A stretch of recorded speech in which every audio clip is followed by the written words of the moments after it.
my fellow Americans, ask not what your country can do for you, ask what you can do for your country. And we shall overcome. Impromptu celebrations erupted outside the White House. The very word secrecy is repugnant in a free and open society. And we are, as a people, inherently and historically opposed to secret societies, to secret oaths, and to secret proceedings. For we are opposed around the world by a monolithic and ruthless conspiracy that relies primarily on covert means for expanding its sphere of influence.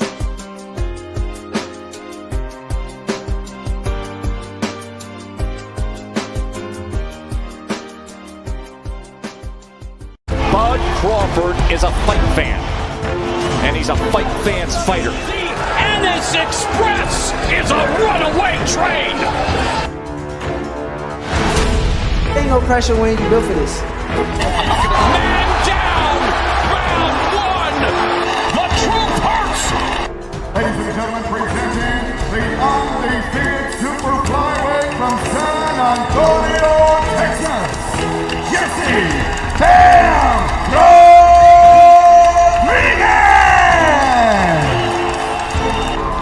The universally recognized undisputed lightweight champion of the world, Devin the Dream Haney!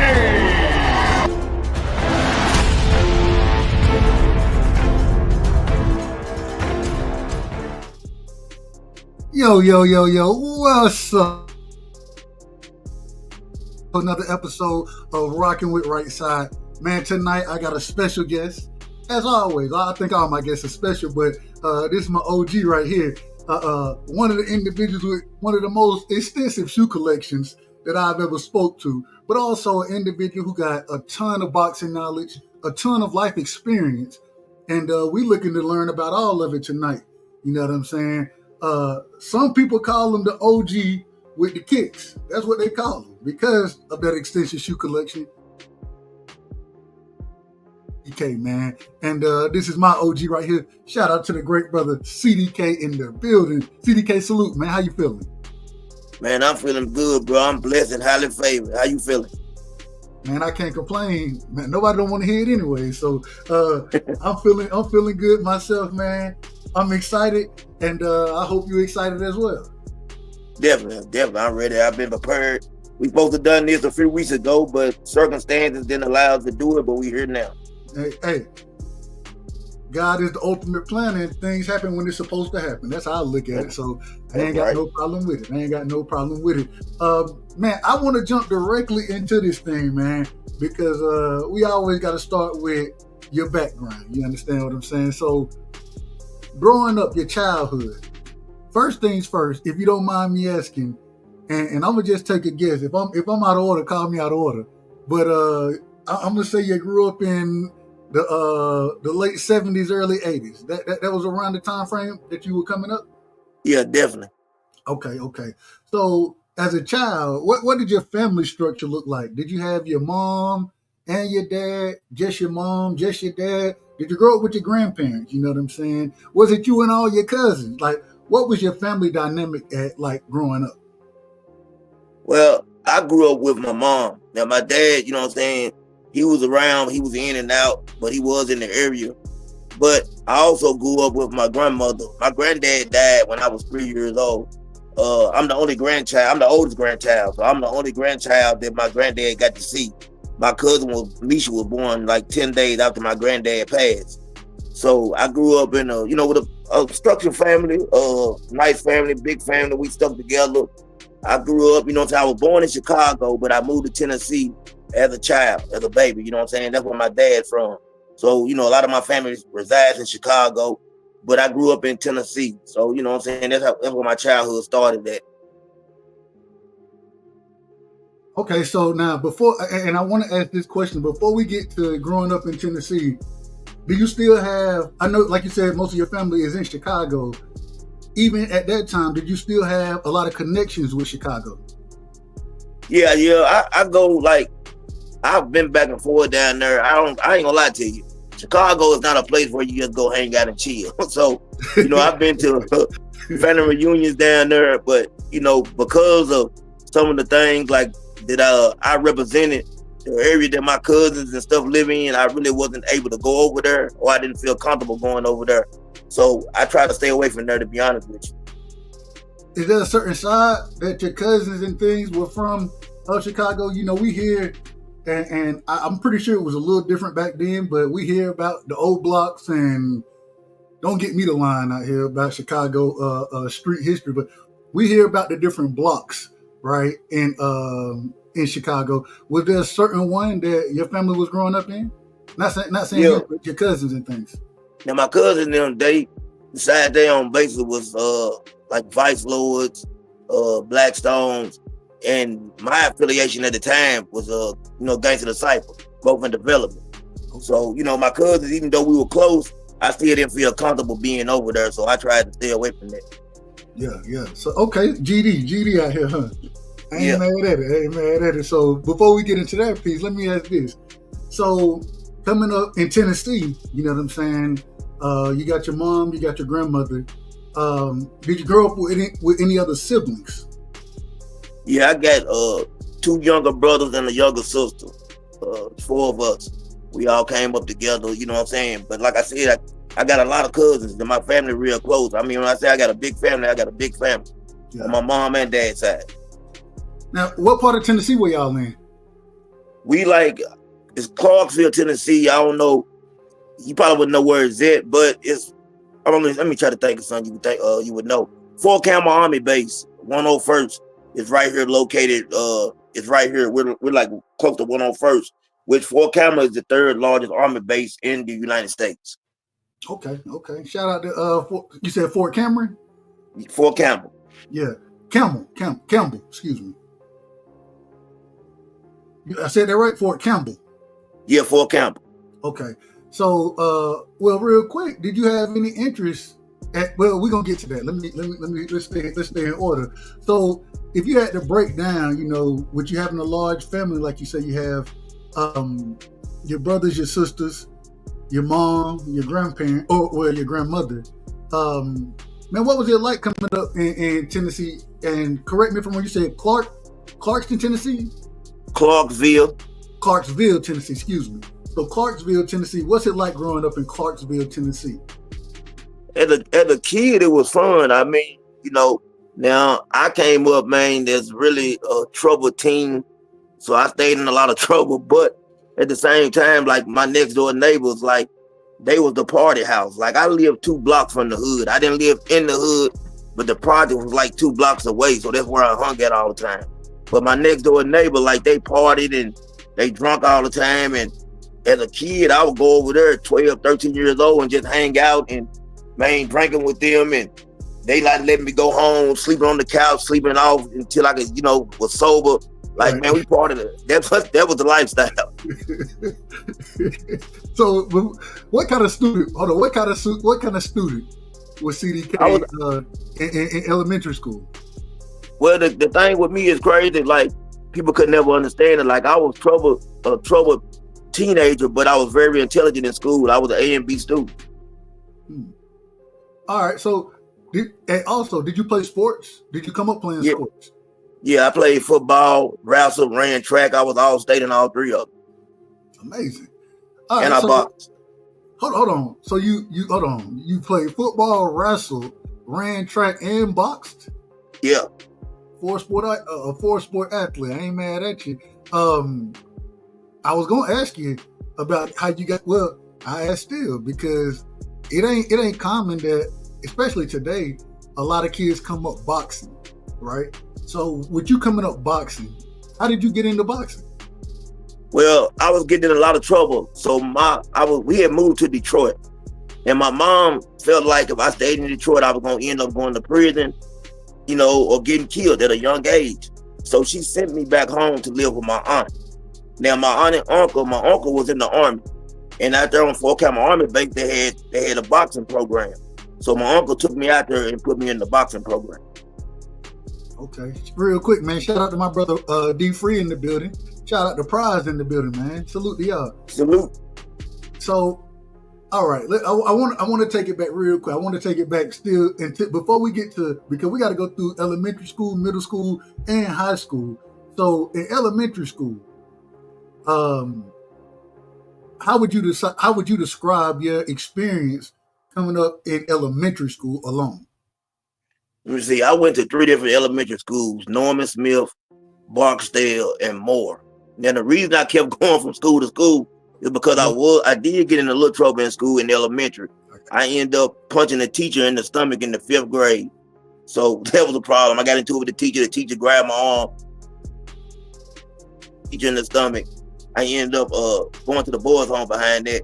So, like I said, I had a whole lot of trouble coming up.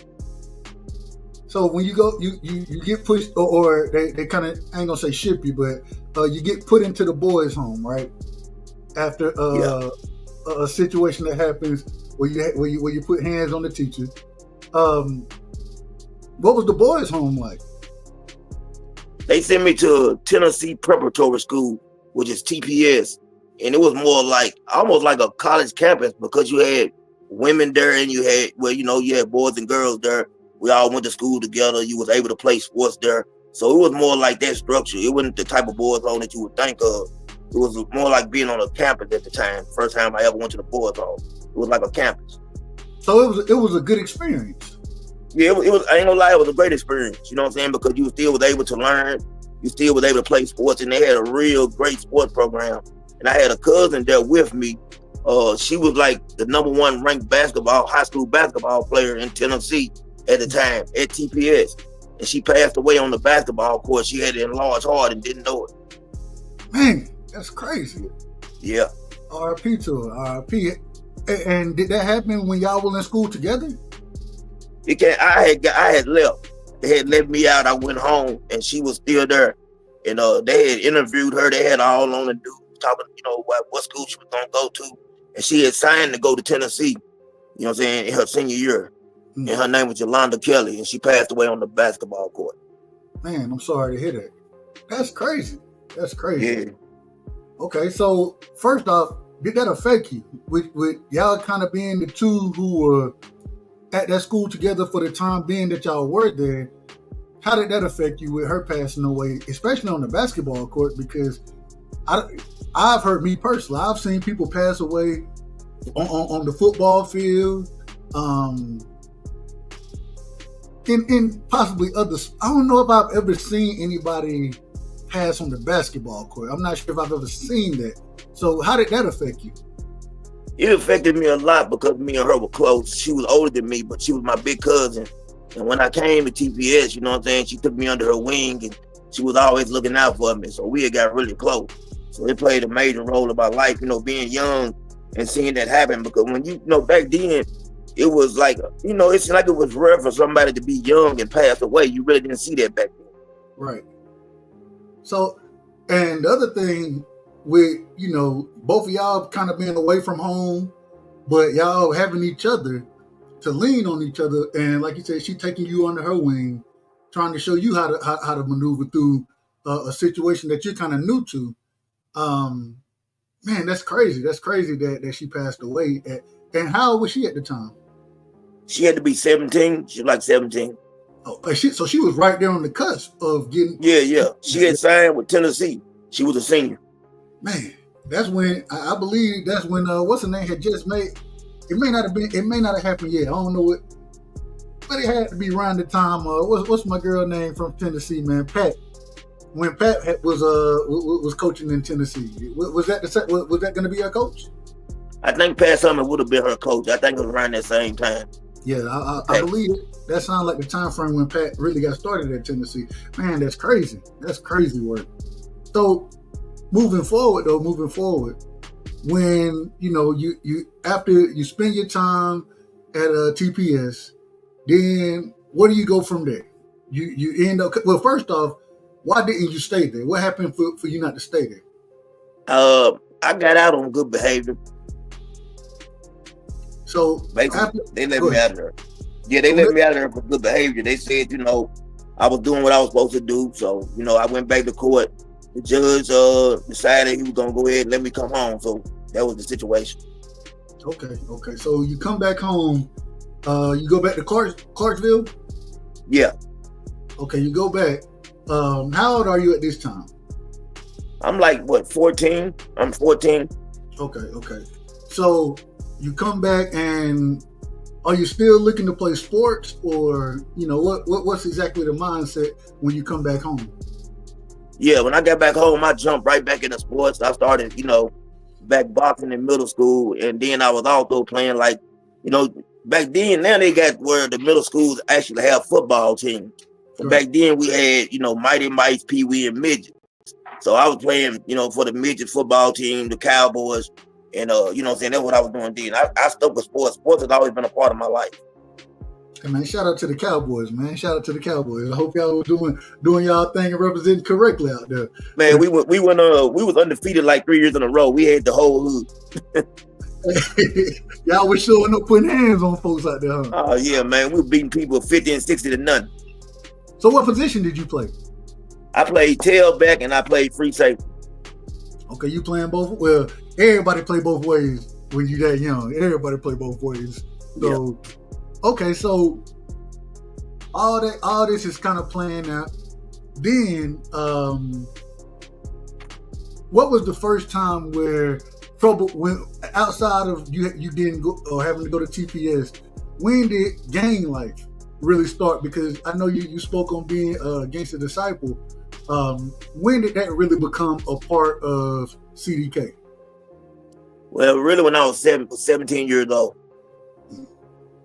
When I got 17, you know what I'm saying?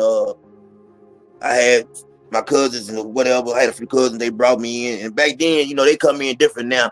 Now they bless you in. Back then, when I came in, you know what I'm saying? You actually had to get beat in. You had to fight. Yeah. So you know what I'm saying? It's a little different now. So that's when it became a part of my life. And really, not jumping too far, but sometimes I think I hate it, but I blame myself for really the gang life as far as in Clarksville for gangster disciples even being here. So you was, I say it respectfully, a founding member in Clarksville. Yeah, definitely. You know what I'm saying? Like I went to prison. I got out of prison. When I got out of prison and came back, I ended up just basically putting down everybody in the hood. I started trying to get numbers because the fight floors in Clarksville, they had a lot. It was a lot of them, and there wasn't really no gangster disciples. So I started putting down a lot of guys trying to pile up numbers. So all right, before hold on. I want to pull it back. I want to pull it back because I want to finish this piece of it right here. I want to finish the youth piece of it. So as far as first off, boxing wise. At that age, you know what I'm saying, who were some of the standout boxers that you used to love to watch as a child that you tried to model your boxing game after, or not necessarily model, but that you looked at as, man, yeah, if I can do this, then I could be a hell of a fighter. Who were some of the fighters at that time that you were looking at as a child? Definitely, my favorite fighters coming up was definitely Roberto Duran, Aaron Pryor, Sugar Ray Leonard. You know what I'm saying? They were my favorite fighters coming up, and even Marvelous Hagler and Thomas Hearns. Like back then, man, even though they was like a lot of those guys was in the same division, it seemed like that you could like more than one fighter. It seemed like these days they want you to pick and choose. You know what I'm saying? A guy from each division, but man, I just enjoy watching all those guys fight. They were my favorite fighters. Yeah. Do you have any fights that stand out? So I know for me, shout out to Mike Tyson. And if y'all don't know, what's today? Today is the 23rd. Next Monday, me and Mike Tyson, we share a birthday. And so our birthday is next Monday. You know what I'm saying? So did you have any guys, any fighters that you were like, you know what, man, this is it. This is the best guy right here. Or did you just kind of look at the sport for the sport and say, hey man, I like this guy, but I think this guy can beat this guy. But I might be wrong. But how did you look at it as a kid? I ain't gonna lie. It broke my heart when Thomas Hearns lost to Marvelous Hagler. Because man, I really thought Thomas Hearns was gonna beat Marvelous Hagler. And that's when I realized how different Marvelous Hagler was. You know what I'm saying? Like that was, and that fight right there between those two. Because I loved boxing before then, but that was the fight that made me really, really just love the sport of boxing, man. Like that was it didn't last long, but that was a real fight. Hey, what was it? What was that? A 3-round fight, 4-round fight? 3 or 4 round fight. Yeah. But they went at it. But they were throwing hands in that fight. It's one of the great, Yeah. I love it. It's one of the greatest fights that I've seen in my life. So outside of just those guys, well, first off, I know you said I think you said your uncle was working on base, and he was a boxing fan as well, correct? Well, you know what's crazy? My uncle, like, we talked about boxing, but I don't even think he was really just a big boxing fan. I think he was trying to find something productive for me to do. Yeah, okay. And he knew that I liked to fight a lot as a kid, so he was trying to take me and really teach me discipline. Hey, boxing is one of those sports that will definitely teach you discipline. So yeah, definitely. So outside and just trying to get an understanding, because I think you got great boxing knowledge as well. But were there any other guys outside of that division? Because I hear a lot of people, they talk about Muhammad Ali, and this was the second coming of Muhammad Ali at this time. You know what I'm saying? How did you look at Muhammad? Muhammad Ali is my GOAT because of not just what he done in the ring, but also the way he carried himself and everything he meant to us as black people, especially, coming up during that time. So he gonna always be my GOAT. I'm always gonna be biased when it comes to Muhammad Ali. Like he, you know what I'm saying? Can't nobody tell me no wrong about him when it comes to being in the ring. Now, when I look at talent wise and I think about fighters like, Muhammad Ali era, Lennox Lewis to me is one of the most talented heavyweights ever. People say what they want to say about Lennox, but I think Lennox, man, he's one of my favorite fighters, you know what I'm saying, in the heavyweight division. Him, Mike Tyson, those two right there, they stand out to me as heavyweights. Okay. Hey, Mike Tyson, like I said, we share a birthday, and one of the things that I always tell people, Tyson parties were like Super Bowl parties. I ain't always get to stay up as a child, but if the Super Bowl was going on or if Tyson was fighting, I'm right there in the mix. I'm right there in the mix with all the adults. You know what I mean? So it was always a fun time for me. And so I didn't find out till later we had the same birthday, but Tyson always resonated with me simply because first he's stopping stuff, and the next thing is I remember my uncle coming in and this is the same uncle as a Cowboys fan. When the Cowboys would play, I'm jumping on his back when we went in the Super Bowl, and then he step away for a quick second. Tyson done knock somebody out, and he come back. He done cussed everybody out. Talking about God, he done cussed everybody out because the fight over so fast. You know what I'm saying? So, those are boxing memories that live with me. Do you have any memories like that for any fights that just really stand out in your mind where you, as a child, where you were like, yeah, man, that was it right there? Yeah, definitely the Mike Tyson and Michael Spinks fight, 91 seconds. You know what I'm saying? I recall, you know what I'm saying, us all sitting around watching that fight and just, you know what I'm saying, like people talking about how good Michael Spinks was, and I'm thinking, in my mind, maybe I got Mike Tyson winning this fight, but at the same time, I didn't see that happening. It really shocked me, and that's when I felt like, going back, Mike Tyson prime didn't last that long, but I feel like in his prime, like I tell people all the time, when I think about just breaking down the sport of boxing, when you think about Mike Tyson, like I go back and look at Joe Frazier, and I look at the struggles that Muhammad Ali had against Joe Frazier. I felt like Mike Tyson was Joe Frazier 2.0 in his prime, and that's why I felt like, you could have took those two and put them in the ring together. I feel like that Mike Tyson would have gave Muhammad Ali fits because of his style. Yeah. Real quick, shout out to my brothers in the building, man. BVO, aka Sombrero, is in the building. You know Sombrero. What I'm saying? Shout out to Sombrero, man. My brother Kazi is in the building. Salute to Kazi. My brother B3 Picks is in the building. Salute B3. The OG is in the building, man. Crush the legend. You know what I'm saying? Yeah, both of y'all my OGs. I always call both of y'all my OGs. You know what I'm saying? So, as well as KQ, I always got to bring KQ in there. That's my OG as well. We got my sister in the building. Angie Baby is in the building, man. Salute to Angie, man. Much love, sis. So, I want to ask this question. I want to ask this. And then I want to move forward as far as what starts to happen in life for you after. But were you fast when you ran? You said you ran track. Were you fast out there? Were you putting hands and feet in this situation? Feet on people on track and field wise. I was pretty fast. I ran like a 10-500 meters. I was okay. 10-5 fast as hell. Yeah. I'm gonna say I was okay. But they had a guy, man, I could never beat him, and it used to make me mad because my teammates wanted me to beat him. And every time I ran against this guy, man, his name was, if you ever go and look up track, he was professional. His name was Ramon Clay. You know what I'm saying? I could never beat this guy.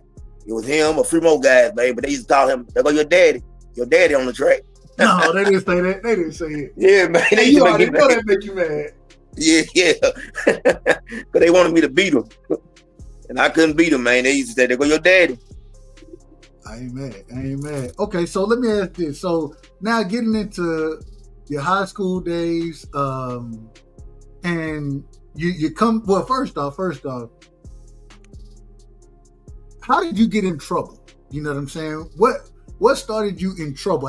And I don't know when it exactly started, but what started you off in trouble, you know what I'm saying, with the law? Man, basically, you know, hanging out late nights, being in the projects, trying to hustle at an early age, trying to, you know, want to be like the hustlers, looking at them getting money and basically want to be like them. So, you know, at the time, you know, I'm trying to get a pack, and I'm telling them, man, I'm talking to, you know, they try to keep me off the corner. I ain't gonna lie. A lot of the old heads, they did try to look out for me, but I ain't listen. So I did everything I could. You know what I'm saying? I'm at an early age, I'm selling dope. I'm already out there selling drugs and trying to get money and, you know, running from the police, jumping out of cars, throwing packs. I'm doing all that. So a lot of that, you know what I'm saying, was my trouble. It started a lot of my trouble. Do you remember your first, the first time you ran from the cops? Yeah, definitely. I definitely remember because it was a big old thing because I was in the car with two white people in the front seat, and I jumped in the back to make a sale. And the police came out of nowhere. I jumped out of the car. I don't know whose house it was in the project, but their front door was open. I ran through their front door. I said, excuse me. I ran out their back door. You know what I'm saying? There's a bunch of people sitting in the house. I ran down the hill. I'm running from the police. I throw the pack. And then I come back around to the project. So I done got rid of the drugs now. So the police run up on me, and one of them grabbed me in the chokehold. You know what I'm saying? And they choking me and trying to choke me out. And a bunch of people came outside like, man, let him go. He a kid. So I can recall that time. It was my very first time really running from him. I don't know and I always say don't incriminate. Well, I don't think you can at this point in time, but no, I can't. Do you know, or was it just marijuana? Was it what were y'all selling back then? If you don't mind me asking. No, this when you know it's crazy. Like during the time when the cocaine and crack first hit, like when crack cocaine really first hit, like California, because we got the army base. You know, it hit here early too, because a lot of the guys were coming through the army base. They brought a lot of that stuff here. So we were selling crack cocaine I was young selling it. Was you cooking it? Yeah. I learned how to cook. I had to use my partner, man. You know what I'm saying? I ain't gonna say his name, but he was cooking it for me. He taught me how to cook in a test tube. Then went from a test tube to taking a baby jar, cooking it in there, then the Pyrex. So y'all was real scientists out there. Y'all was real scientists. Yeah. We were getting it together. I was getting it together. I ain't mad at it. So your first time really truly getting in trouble, you know what I'm saying? How old were you when you first really got in trouble with the law? Real trouble. I think I was like maybe, I'm gonna say to where when I went to the juvenile detention, which is more like a prison system, I had to be like 16. Like my partner had got jumped on, They jumped on my partner up at the Burkhardt Center. We got a community center here that everybody hung out at. So he came and got me. I grabbed the gun. We jump in the car, me and my partner. We take off. We heading towards the people's house they jumped on. As we get ready to pull up, the police pull up. So the police got us surrounded. They check the car, everything. Now my partner, he's 19. You know what I'm saying? So he already been in trouble. Yeah. So they found some drugs in the car and other stuff. So me being younger, I went on and took all the charges because I didn't want him to, you know what I'm saying, get convicted of anything else. So I got charged with everything. And what were those charges looking like? Gun, marijuana, cocaine possession. Intent? Yeah, all that. Oh, Lord. Okay, and so that's how you kind of end up in juvie. Yeah, I ended up in juvie in Nashville, Tennessee. Took me to juvenile. I came from juvenile. Now, when they brought me back to the court to see the judge, when I got in front of the judge, I was the last person to go up. They brought me out the back. And the police was adding some more stuff in. He was really lying or whatever. So I walked off from the stand because I'm mad now. So the judge tells the police officer to grab me. Now, it's only my mom, my auntie, an old bailiff in the courtroom, the police officer, and the judge. When he tried to grab me, I slammed the police officer in the courtroom and started whooping him in the courtroom. Then when the bailiff went out the courtroom and got some more police, they came in there and got me off of them. So you done added more charges then. Now you done added more charges when you done put your hands on the officer. No, they ain't even charged me with it. Was crazy. They sent me to the judge said I had to be crazy. So the judge sent me to I didn't even get charged for that. The judge said this man got to be crazy. Ain't nobody finna jump on a police officer in the courtroom. So they ended up sending me to like some kind of psychiatrist thing in Vanderbilt, like medical center. They kept me there for a while until they felt like I was better. Like the mental ward. Yeah. And I gotta ask, what was being at a mental ward? I done heard stories, and they kind of got rid of them now, but they were still active back then. So going to the mental ward, man, what were some things you saw as a youngin at that current moment in time, being in the mental ward, the psych facility? What did you see? What did you experience? And I just want to say, we had one of those wards, you know what I'm saying, when I was a child, and I remember there was a time where we went on a field trip, right? And really, the field trip we went on, this was in elementary school. We went there really to say, they made us, write different letters and all these kind of things, and it was kind of, these are the people that you're affecting, and they coming to show you love as kids. I always say they kind of used us, but at the same time, I did think it was helpful to a lot of those people who were there, because the majority of them, they enjoyed being around us, and they would give us different life lessons. You know what I'm saying? Don't be like me. Don't do this. Don't, you know what I'm saying? They would always tell us those type of things. So just being in that facility, did you see anything wild there? Was it what was your experience like being in that facility?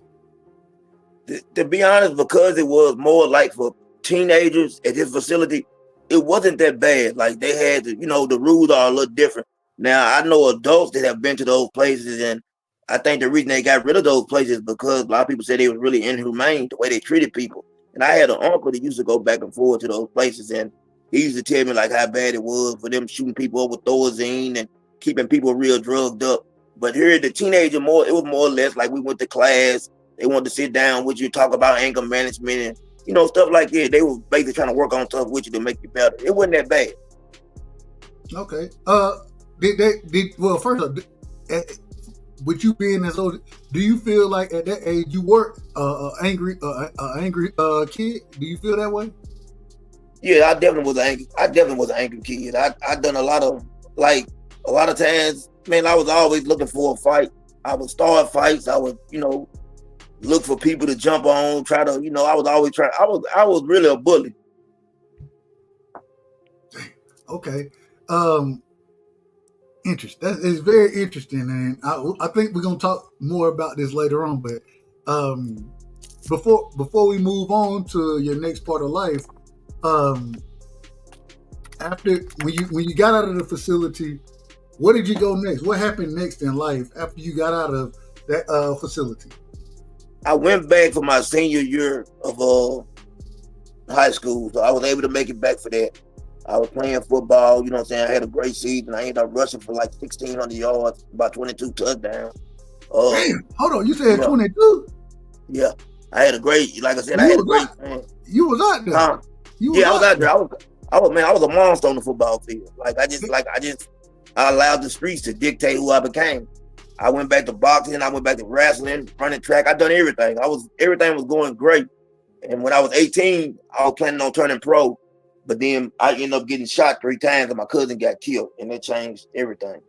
All right, hold on now. So when you say, and we can't just dismiss what you just said there, but so before that happened, you said you were looking to turn pro.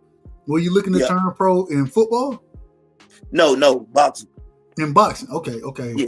Did you have an amateur career? Yeah, 46-3.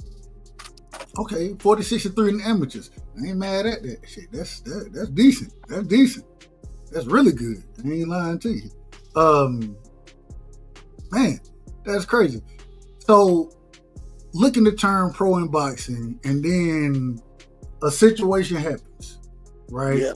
I want you to break the situation down as far as what happened with you getting shot, and then I believe did they unalive your cousin? Well, I'm gonna break it down to you exactly what happened. It's kind of strange. The way everything played out with my cousin, it was just I'm gonna break it down. I was playing basketball. We was at this place called Greenwood Middle School, and in the summertime the gym would open up and we would play basketball. We was actually losing the game. We was down like 3 or 4 points, and the team that we were playing against, they needed 1 point to beat us. We came all the way back. I was going home, and my partner fouled me. I called foul. So another guy on his team, got mad. We got to arguing back and forth. So he took a basketball and he slung the basketball at me. So I ran towards him, threw a few punches, hit him. Somebody grabbed me. They grabbed him. They broke the fight up. So, I know him from the streets. I know what type of guy he was. So he tell me, when I see you, it's on. So I leave, I go to my cousin's house. I tell my cousin, like, hey, man, I'm going to have to go and get dude before he get me. So we strap up. We go back to the gym. When I come through the door, everybody cleared the court but him. Now, he's standing in the middle of the court. I'm standing right there, like, I'm probably about 20 feet from him. So when I raise the gun up, somebody grabbed my arm. I shoot at him, thinking I hit him, but from what they told me, he fainted.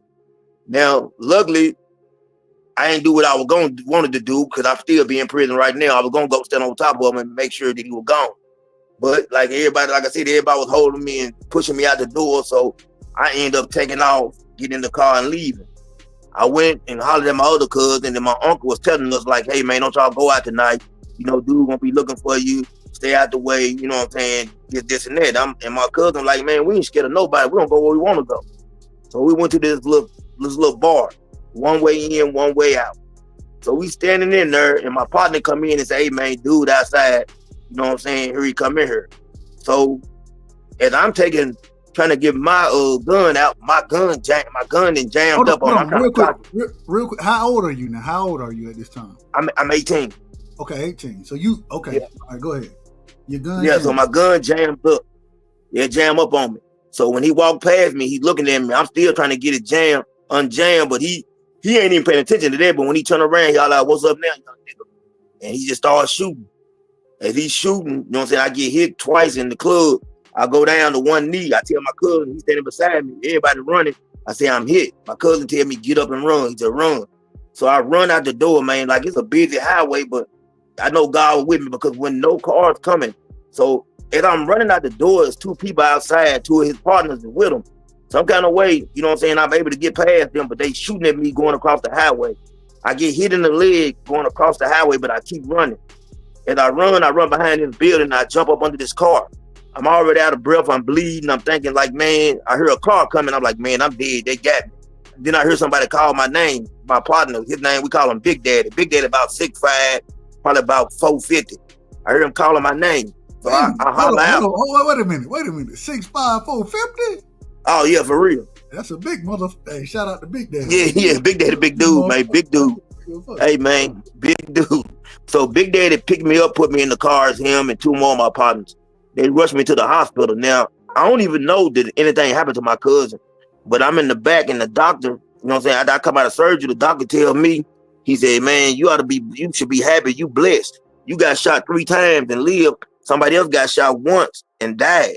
I don't even know he talking about my cousin. I don't know my cousin been shot or nothing.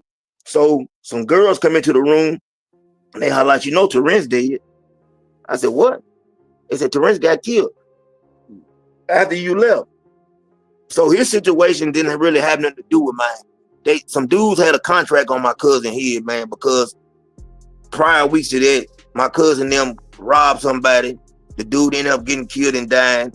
And they were trying to put it on my cousin. My cousin wasn't gonna tell on nobody, but those guys wanted to make sure that. So basically, they had my cousin eliminated, and that was the right time for it to happen.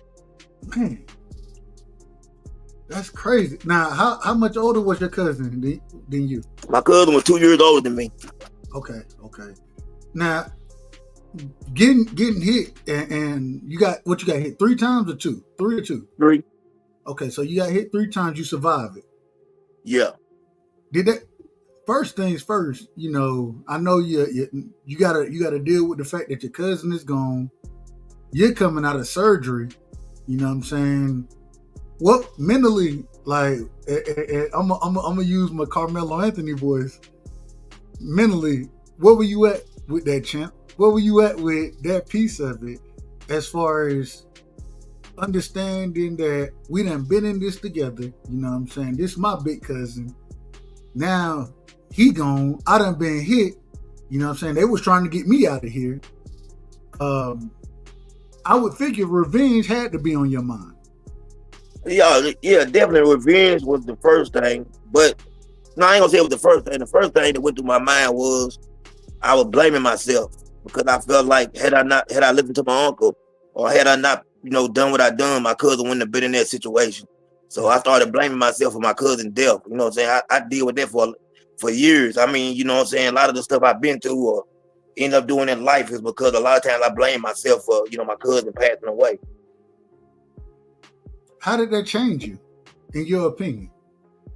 Yeah, it made me bitter, but it also made me feel like, you know, I knew then I couldn't play with nobody. Like, if I'm gonna do something, I had to be, you know, like, if I'm gonna get you out of here, you know what I'm saying? If I'm gonna try to get you out of here, I'm gonna try to get you out of here. Put it that way. So it made you stand on business even more. Yep. That's how I looked at it.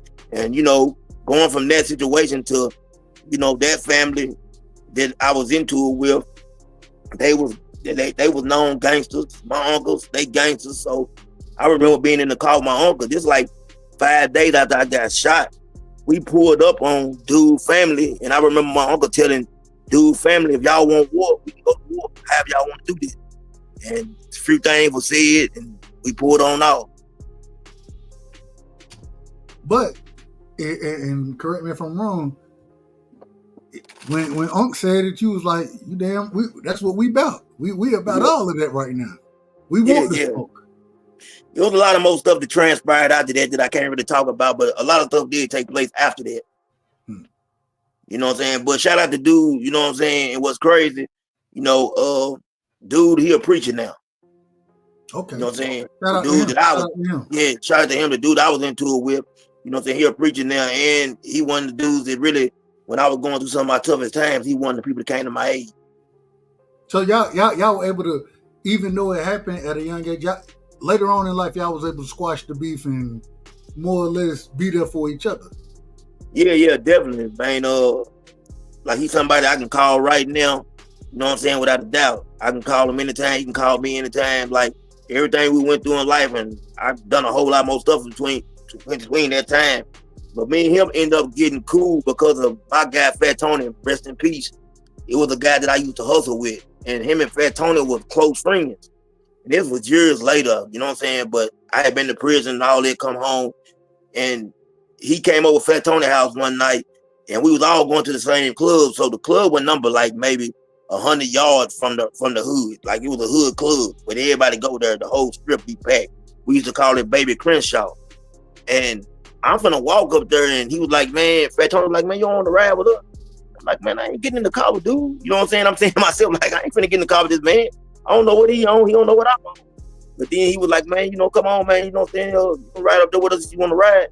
So I jumped in. We rode to the club, and me and him sit at the bar. And we talked for like about an hour. And like first thing he said was like, you know, I ain't had nothing to do with your cousin. I said, I already know that. We ain't got to even discuss that. And you know, like I told him, you done what you supposed to do, because I would have came back. Had he shot at me and it been me in the gym, I would have done the same thing. Yeah. Amazing. All right, so moving forward, I want to get into it because I think me and you, we had the conversation behind the scenes, but I think you told me you spent upward around 15, 20 years in prison, correct? Yeah, correct. What led to that sentence, and how did you end up spending that time in prison? My first prison sentence, I ended up doing 8 years and 7 months. First time I went. All right, hold on. All right, before let's do it this way. Because first off, how many prison sentences, if you don't mind me asking, if you don't want to talk, I understand. No. How many prison sentences did you end up having to do in total? 4. Okay, so 4 prison sentences. Yeah. So the first one, how did it come about? What landed you in prison for the amount of time you were there for? How long was that time that you were there in that first sentence? Like I said, I almost done with 8 years, 7 months, somewhere around there. The first prison sentence. You know what I'm saying? The first prison sentence, I had a few charges, but I had one of the charges I came out. I was at a hotel, and I had jumped in the car early in the morning, probably about 6 o'clock, and I go to the hood. There's a few people out, you know what I'm saying? It's early, like I said, early in the morning. So dude pull up, some white guy pull up, man, and he got about $800 or $900 on him. He pulled his money out looking for some drugs. I ain't got no drugs on me. My partner ain't got no drugs, so I snatch his money out of his hand. When I snatch his money out of his hand, he get out the car. When he get out the car, man, we get the fighting and whooping him. So as we whooping them, the police just happen to be riding the project. So we take off running. Everybody scattered. I get away. And this is in Tennessee. Yeah, Tennessee. Okay. I get away. All of us two of us got away. One of us didn't. Then the one that didn't get away, he was with his cousin. He didn't tell on his cousin. He told on me. So I happened to be going back to my hotel room. When I pull up at my hotel room, the detective is already there waiting on me. Looking for you. So, looking for me. So we go down there. You know, I sit in jail on that charge for probably about 11 months, I believe. I remember him writing me a letter. He wrote me a letter and said, hey, man, they want me to tell on you what you want me to do. What you mean what I want you to do? I want you to shut up. You know what I'm saying? Yeah, like, what you want me to do? You know what I'm saying? Yeah, man, what he told me, what you want me to do. He wrote me a letter, sent it to the jail mail, like they're not going to they don't know what's being said.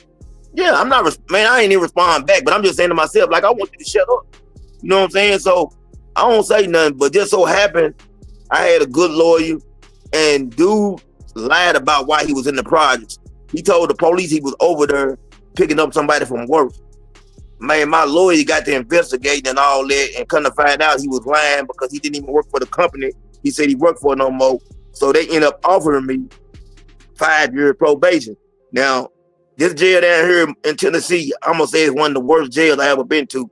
They ain't got no chairs, no tables, no TVs. When people say they want you to do hard time, I'd rather go to prison for 4 years and sit down there for 1 year in that jail. I ain't gonna lie to you. This is the county. This is the county. The county jail is terrible. It's terrible. Man, I'm talking about terrible. So I ended up taking the 5-year paper. Yeah. Well, I took the 5-year paper. Most county jails are. Most county jails are. Yeah, they is. So I took the 5-year paper. I get out. While I'm out, I'm sitting up on the corner. We all sitting up there. The police device roll up. I ain't got nothing on me, so everybody get to running. One of my partners throw his pack down. He had like 60, 70 rocks. The police see him throw it. They search me. They don't find nothing on me. They tell me, said, man, you tell us who drugs this is, you know what I'm saying? We're not gonna charge you with it. Man, I ain't got nothing to say, so they charged me with that. They end up combining those sentences, and I end up, I think I got a 12-year sentence at the time. I got 12. Now, is this 12? This is 12 federal? No, this state.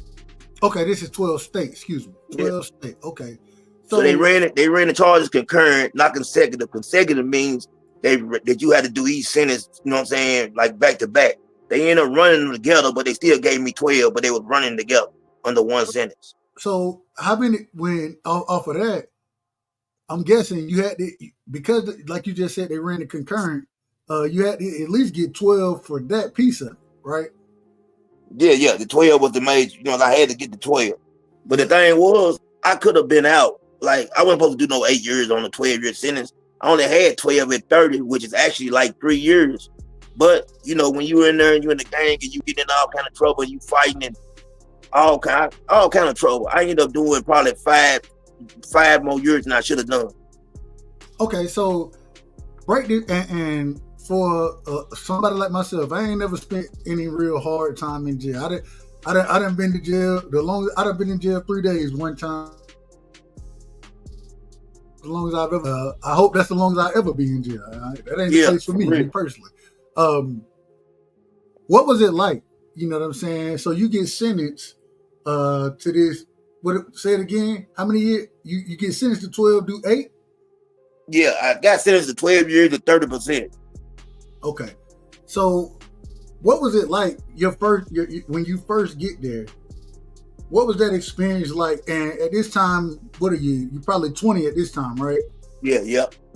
When I first get there, I ain't gonna lie to you, I was nervous because you don't know what to expect. You know what I'm saying? Like, you know, a lot of people gonna tell you they this and they that. But man, when I got there, I didn't know what to expect. I was nervous, but at the same time, I had in my mind that whatever I had to do to survive, I'm gonna do it. I'm not gonna let nobody, you know, bother me. Yeah. I already said I was gonna be the same person that I was on the street. I had made my mind up, you know what I'm saying, before I got there.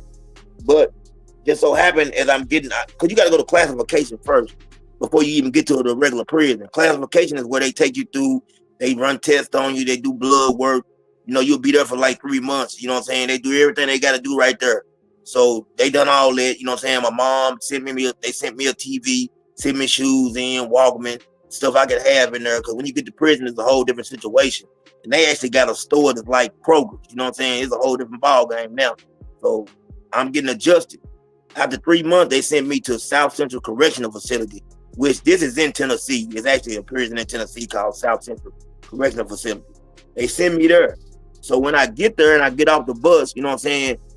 If they taking me to the part I'm gonna be in, I remember discovering, I heard some homeboys calling my name. I look up, and when I seen like 3 or 4 of my homeboys from my hood, you know what I'm saying? Now I ain't nervous no more. I get to feel like, all right, so here goes somebody I know. I'm good. Yeah. So, I want to go back just a quick step, real quick.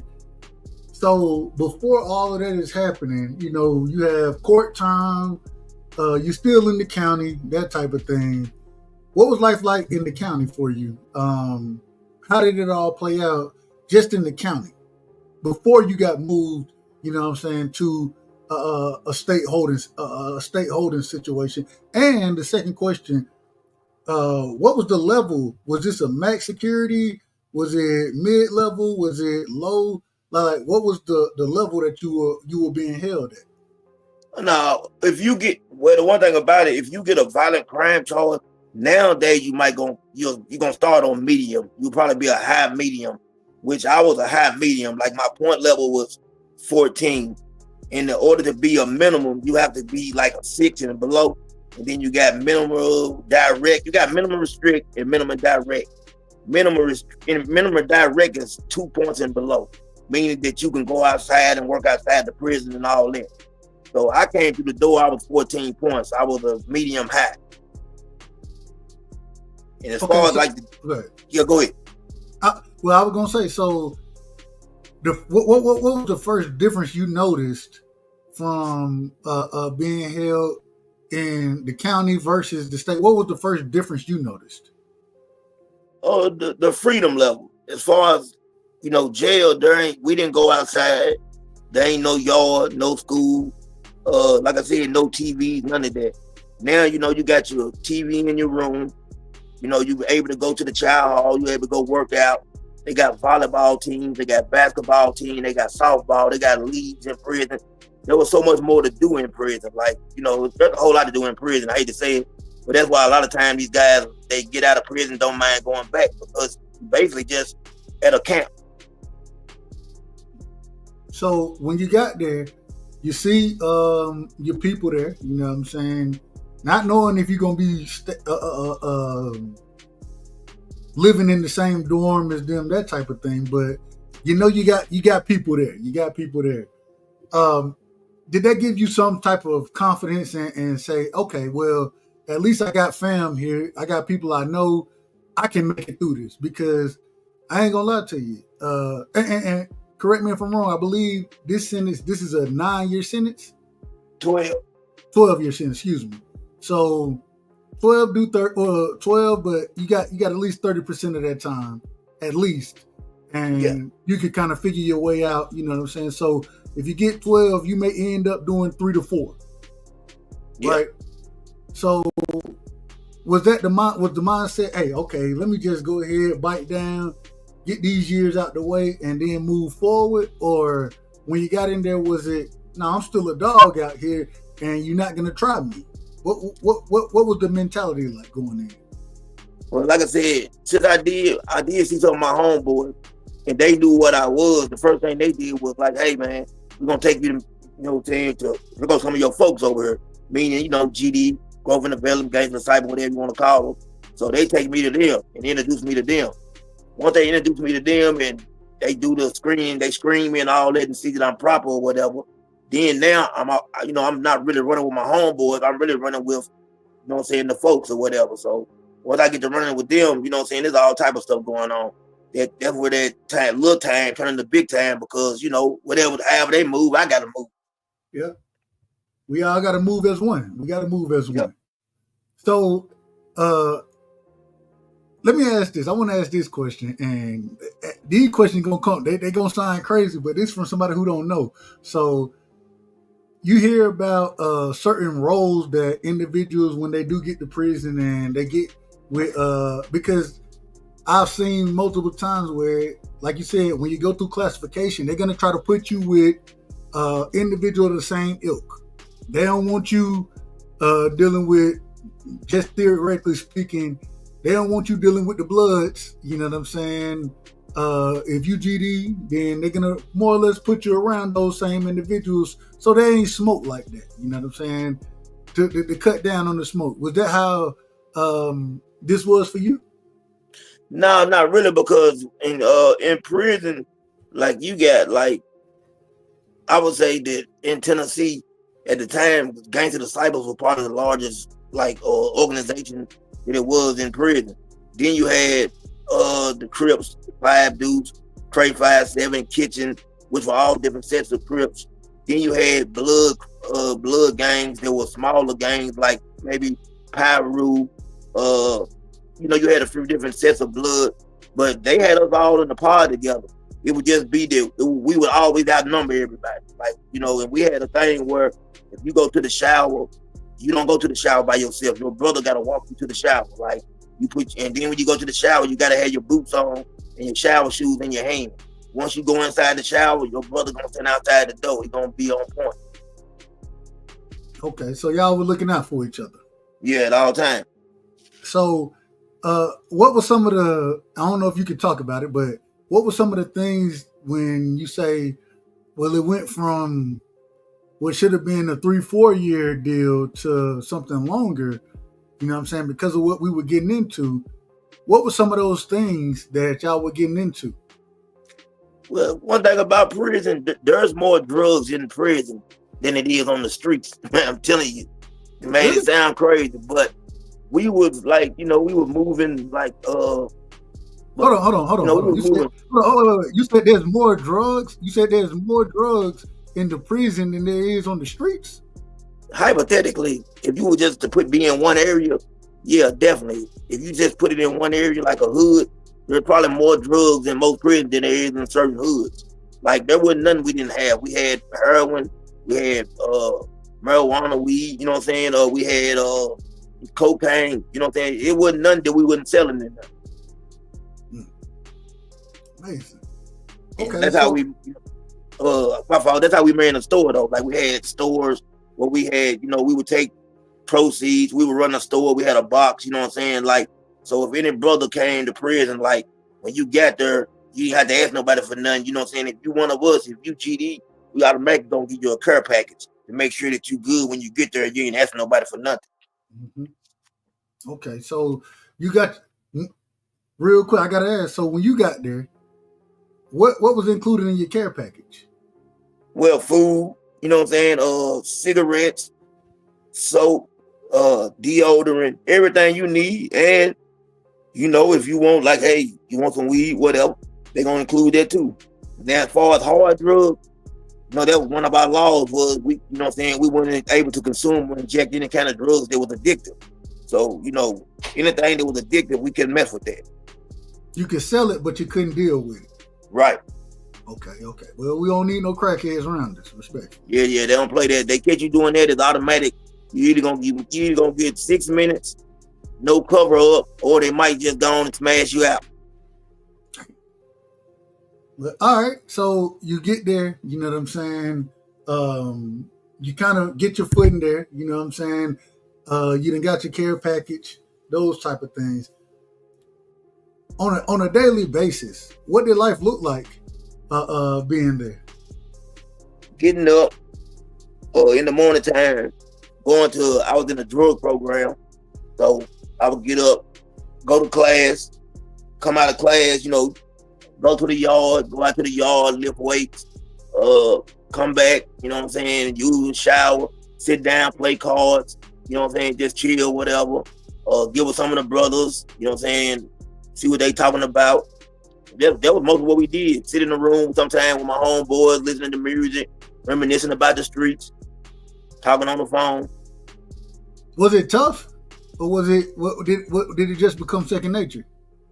Now it became second nature. Like I think after a while, when you're in prison, you're gonna realize like you're gonna have to adjust. Now there are those that make their time hard.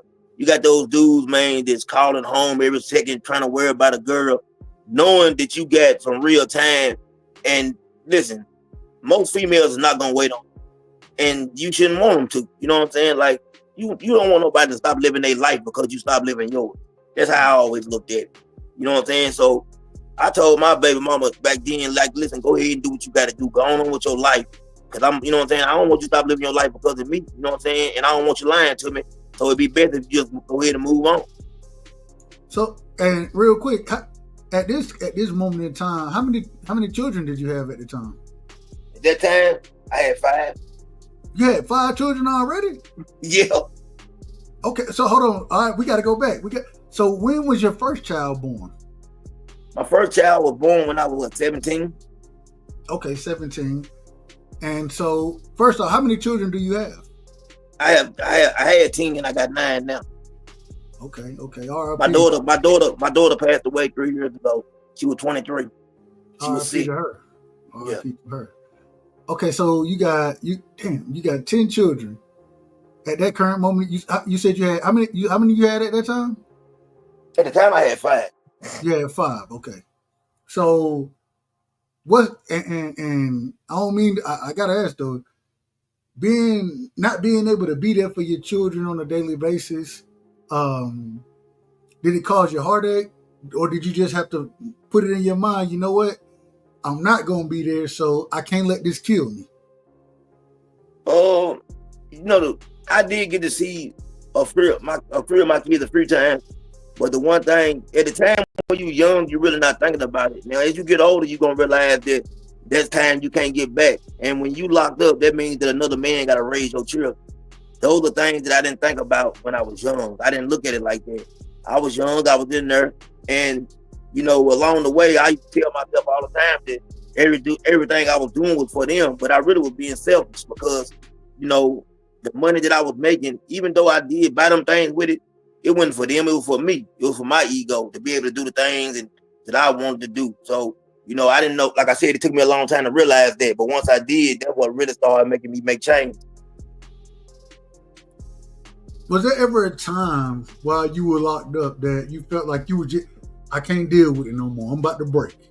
You know what I'm saying? Did you ever get to that point being locked up? Yeah, a few times. Like when they put me off for 3 years, it's crazy when you go up in front of parole board and they tell you come back and see them in 3 years.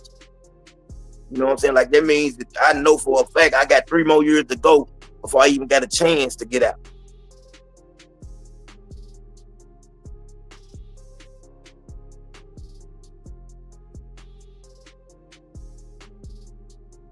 Dub, you there?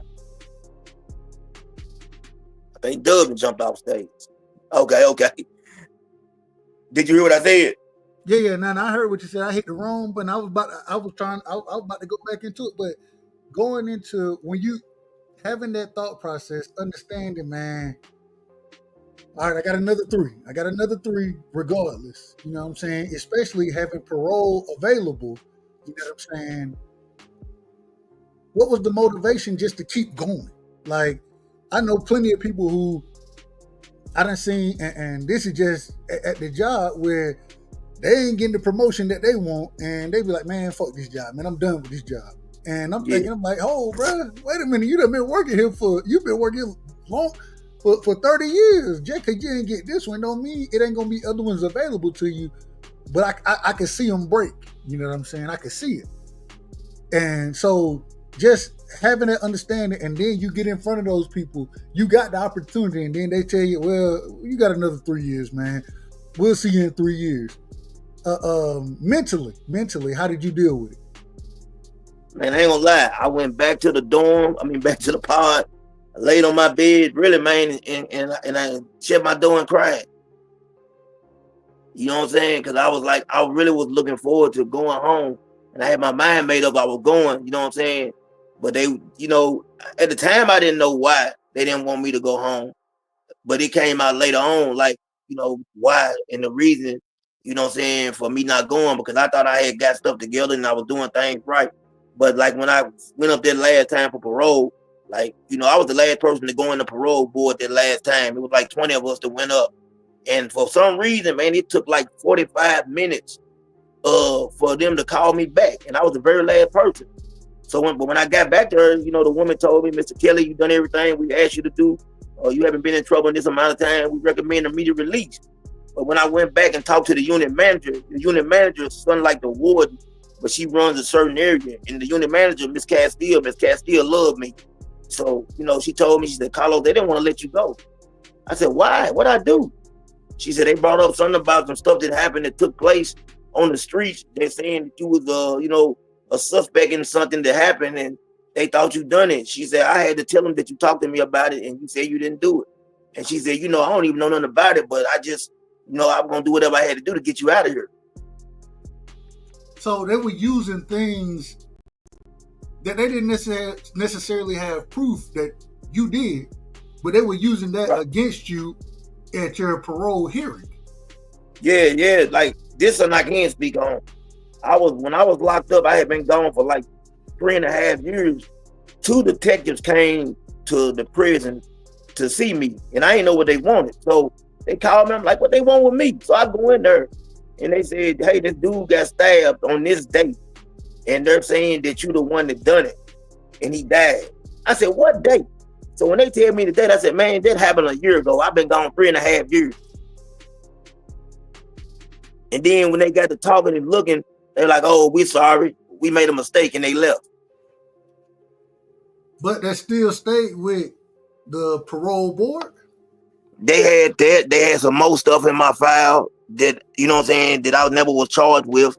Stuff that they said I done, and they said I was offended. For them not to let me out, it would be something, if they a disservice to the community, if they let me out of prison, because there was a lot of stuff that I done that I didn't get caught doing. You know what I'm saying? They said all kind of stuff. It was in my file that I didn't know it was in there. Okay. So when all this is going on, you know what I'm saying? And it's crazy to ask, but when you hear and you like, man, I already know I ain't got nothing to do with this, but this is what they trying to put on my name. You know what I'm saying? They trying to put this on me, and because they trying to put it on my name, they trying to give me that much more time. You know what I'm saying, to spend in this facility. Was there ever a point where you was like, man, fuck this, man, damn all this. I'm gonna just do mine and whatever. Fuck, I'm just do what I gotta do regardless. I ain't worried about what. Fuck the parole. Did it ever get to that point with you? No, because I knew. I'm talking about, at the beginning it did, but when I was in that point where when they put me out on 3 years, and I came back within my room, cried. When I got up, I said, you know what? I'm just gonna keep on doing what I gotta do. I'm gonna stay on the right path, and I'm gonna let God lead the way. I just kept thinking like that because I had went and talked to my mom on the phone, told her. And she was like, you just got to stay strong, and whatever God got planned is going to work out. And I just, I started believing that. So before you got locked up, were you raised in the church or raised as a... Yeah. Okay. So, yeah, definitely. Go ahead. Not cutting you off, but, a lot of times that's what I tell people. Like, I hate when people blame parents for kids' wrongdoing. Listen, my grandmother was like a preacher, and my grandmama was the first black woman in Tennessee to be over the NAACP. Like, I came up in a real structured household, but I ventured off, and a lot of the choices I made those choices. My mom ain't never took a drink, ain't never smoked. All she do is go to church and work all her life, ain't never been in no trouble. And I'm talking about, I got them old school whoopings, you know what I'm saying? Like, what them old school whoopings is. I came up in that time. Hey, listen, I got them old school whippings. I used to pick my own switches. You know what I'm saying? You know what I'm talking about. I came. That's what I came up with. You know what I'm saying? So I definitely understand it. I want to ask, in your opinion, how did it affect your brothers and sisters, your grandmother, your mother? How did it affect them, you being gone? I think it affected my little brothers more than anything because they looked up to me, and they, now I can say that God truly good. My brothers, they got great lives. They doing great, but I think some of the choices they made is because of me. Like my brothers, they got caught. They've been out for a while now, and like I said, they got their lives all the way together. They got caught with for conspiracy to sell 1,000 pounds of weed. You know what I'm saying? They end up going to the feds, even though there's not a lot of time in the feds because it takes 300 pounds to even go federal. Right. But they got caught, you know what I'm saying? They got caught for 1,000 pounds of weed, end up going to the feds and all that. I think them seeing me do some of the things I done caused them to do what they were doing. Do you ever think back and say, man, if let me ask it this way. I want to ask it this way. If you could do it all over again, you know what I'm saying? What would you change that you were doing back then, and how would you do it differently? If I could do it all over again, I definitely would never have joined anything. I definitely would have stayed, solo. I would have focused more on sports and, kept because it was really like it came natural and it came easy to me. Sports did. And I just feel like, man, I just wish I would have took all my time and effort and put it into school and everything. There's a lot of things I would have done different. I can't lie. So I gotta, and it's funny because CDK, I gotta ask you, how tall are you? I'm like 5'8", 8.5", somewhere around there. Yeah, you sound like a running back. You sound like a good running back out there. Tailback, what you would call it. You can't play safety over here in Georgia at 5'8". Yeah, you can. Yeah, roughly 5'9", safety somewhere around there. I'm somewhere around. Taller than my dad. I think my dad, I don't know what he is. I'm taller than him. But so after, first off, was this the only stint you did in prison? No, I got out after all that time. You know what I'm saying? And wanting to get out and do what I do. You know what I'm saying? Talking about how I'm gonna change my life. I got back out, went right back to hustling. You know what I'm saying? And I think I stayed out about 11 months and caught another drug charge, and I was right back. Okay, so you catch the second drug charge, and then do you go back to the same facility? or are you dealing with something else? First off, how did it play out in court? How did it play out in court for you? Man, I'm trying to remember. I ended up getting the indictment. I had a trap spot, man. When I tell you, I had a trap spot. I used to have cars lined up all the way down the road. Lord, like, yeah, like I had one of them trap spots. Like people, my partner got out of prison. He was sitting in the car. He got scared. He thought they were robbing me with so many people in the house coming in to get something. I had one of those type of trap spots. Like it was jumping, and it was jumping for a long time. And like, you know what I'm saying? When they got me, they ended up kicking the door in. You know what I'm saying? I had basically, now I got lucky. I had a lot. I think I had like maybe a half a brick in the house. I ended up like, you could take like, you know where your vents in the house on the floor, like a floor vent. Yeah. I pulled the floor vent up and I threw it down in there. And man, the dogs never found it. They came through the house, tore the house up, never found it. Man. So they I'm gonna tell a quick story. So in college, right? I came up, you know, freshman year, you know, you and all the freshmen, we all staying in the same dorm. My partner Jeezy, he stayed 2 doors down from me. You know what I'm saying? Jeezy was my drinking partner. As we progressed through college, you know what I'm saying? Jeezy, he started to sell dope and shit. And, you know, we smoked back then, but it wasn't nothing crazy. You know what I'm saying? As far, you know, we go get gram, quarter here and there. That's about a half at the best. We ain't have money like that, really. We had to pool our money together, really, to get what we was getting. So, but Jeezy always looked out. There was a time that me and my partner J-Mo, we went over to Jeezy crib, and you know, we were just going to, you know, cop something. We were gonna have a party, whatever.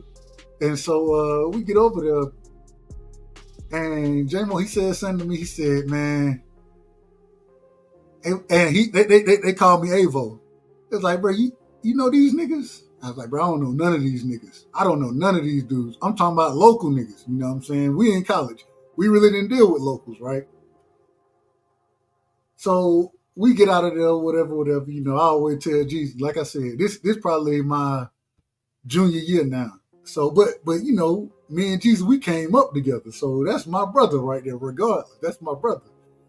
So probably 2 days later, you know what I'm saying, they pull up, well, really what happened, the nigga that he was staying with, Derek, he coming down 75, you know what I'm saying, smoking in the wheel. He coming from the A. He got like 5 or 6 pounds with him coming from Atlanta, you know what I'm saying? And they pull up, you know what I'm saying? My sister Kelly, she was about to go over there. And she called me, she like, man, they got Jeezy crib surrounded out there. I'm like, oh, hell no. So, you know, this happened on like a Tuesday, man, probably a Monday, Sunday, something like that. We always go out on Thursdays. We used to go to this little spot called Remington. It's a city inside of Valdosta. You know what I'm saying? It's where all the bars are. All the bars are in Remington, and that's where we go party. So we get out there. I see Jeezy out there. I see Derek. You know what I'm saying? Derek, he out there yelling, we gonna fight the charges, this, that, whatever. I'm talking to Jeezy. Jeezy was like, bro, I might need to stay with y'all, you know what I'm saying, for the rest of the semester. And I'm like, hey, come through, bro, come through. You know what I'm saying? You just can't do nothing wrong with us, you know what I'm saying? Cause we got jobs, like we living the clean life. We working at Best Buy. I done already messed my knee up playing basketball, so now I got a job at Best Buy. I'm living with my roommates is my supervisor, one of my coworkers. My partner J-Mo, he always come through, you know what I'm saying, a good nigga. So we said, Jeezy, it's all good. You feel me? Man, Jeezy came through about 3 days. Then he went back. He went right back to it and got caught up again, clipped again. And after that, I was like, you know what? You can't stick your neck out for everybody. You can't do it. And it hurt me because that's my brother.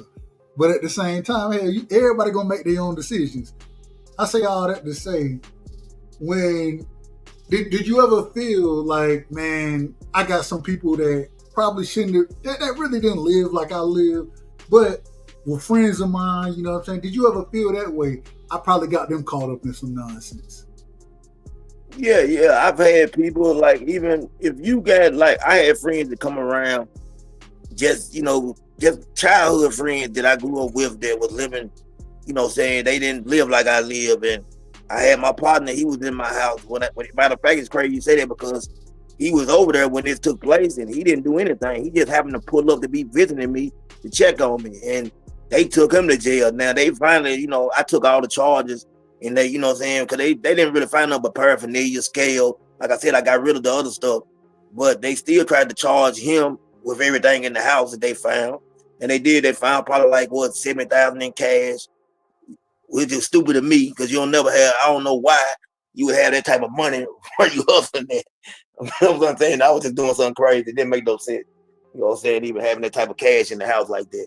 But they did find that. And that money is just as bad. It's just as bad as the drugs is. Oh yeah, it is. It's just as bad, if not worse.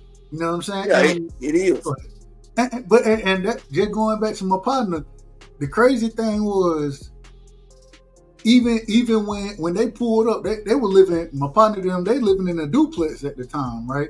So they stand on one side of the duplex, on the other side, they got plants. You know what I'm saying? They growing weed.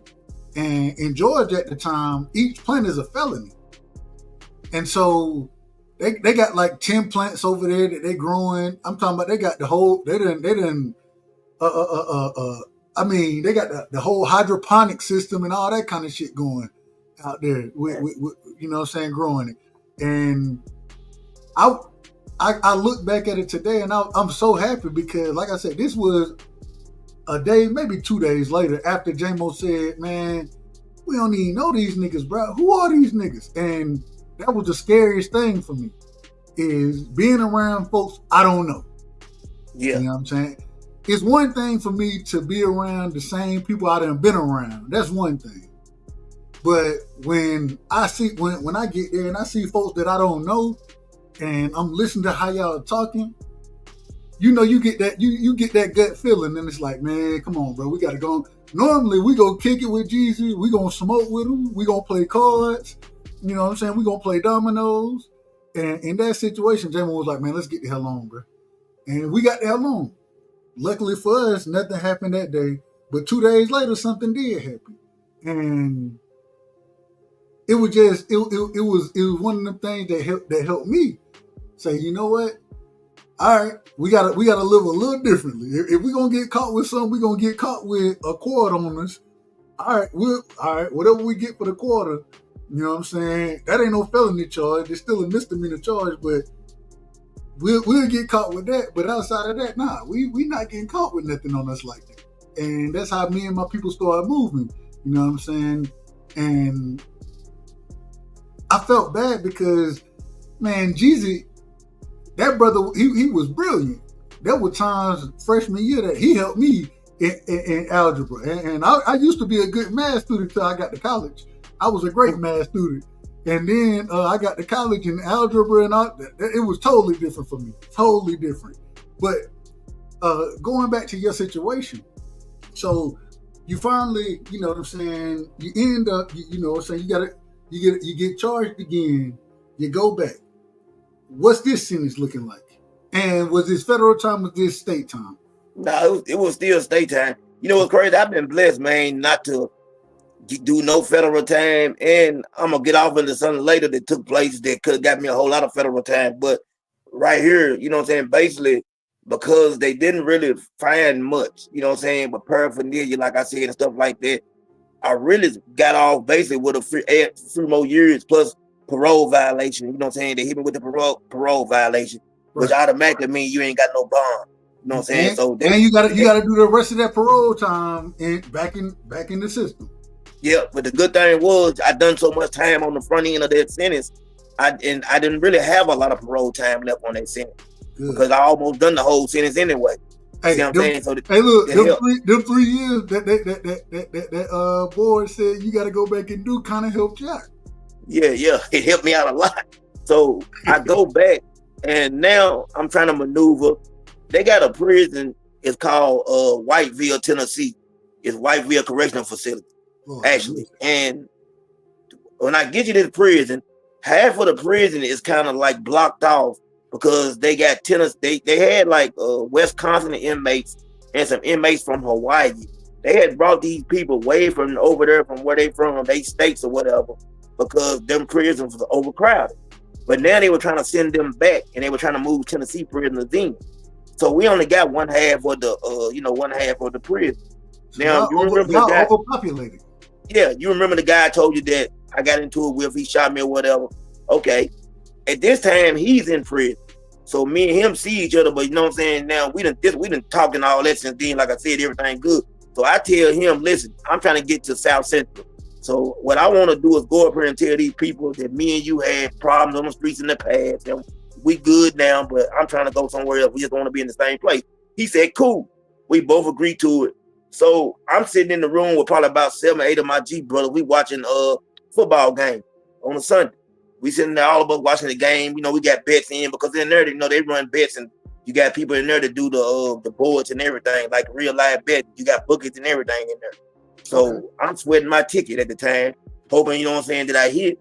They come to my door, they pull me out. Then they take me in the hallway. Next thing I know, they put the handcuffs on me. They take me to a pod because, like I said, they had cleared some of these pods out. So they put me in a whole pod by myself. Nobody in there tell me they putting me on check-in. And I said, check-in for what? You know what I'm saying? Until we move you from this facility. I'm like, man, this is crazy. So I stayed over there for like a week and a half in this pod by myself. You know what I'm saying? Come out 1 hour a day. Nobody over there. But all my brothers know what's going on. Everything good. Yeah. 23-hour lockdown? 23-hour lockdown. Oh, that's crazy work. Yep, 23-hour lockdown. Now, and hold on, and you in a room by yourself? In a room by myself. I'm in a whole pod by myself. Like there could be 100 more people could be in this pod. I'm the only person in this whole pod. I gotta ask the question. And like I said, and the few times I done been in jail, you know what I'm saying? I ain't never did no serious time. Like I said, 3 days is the most I've done.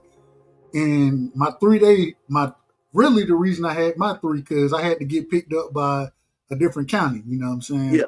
And so they put me in the more or less where they come in, they're gonna vet you, you know what I'm saying? Make sure you ain't got gang affiliations. If you have any type of injuries, you can also be there. If you don't speak English, you can be there. So these are the individuals I'm around. And we was on 23-1 as well. Yeah. The great thing is I got great people skills. I always tell folks, I got great people skills. And for 2 of the 3 days, I end up becoming the individual who passed the trays out. You know what I'm saying? What they call them? Trustees. A trustee.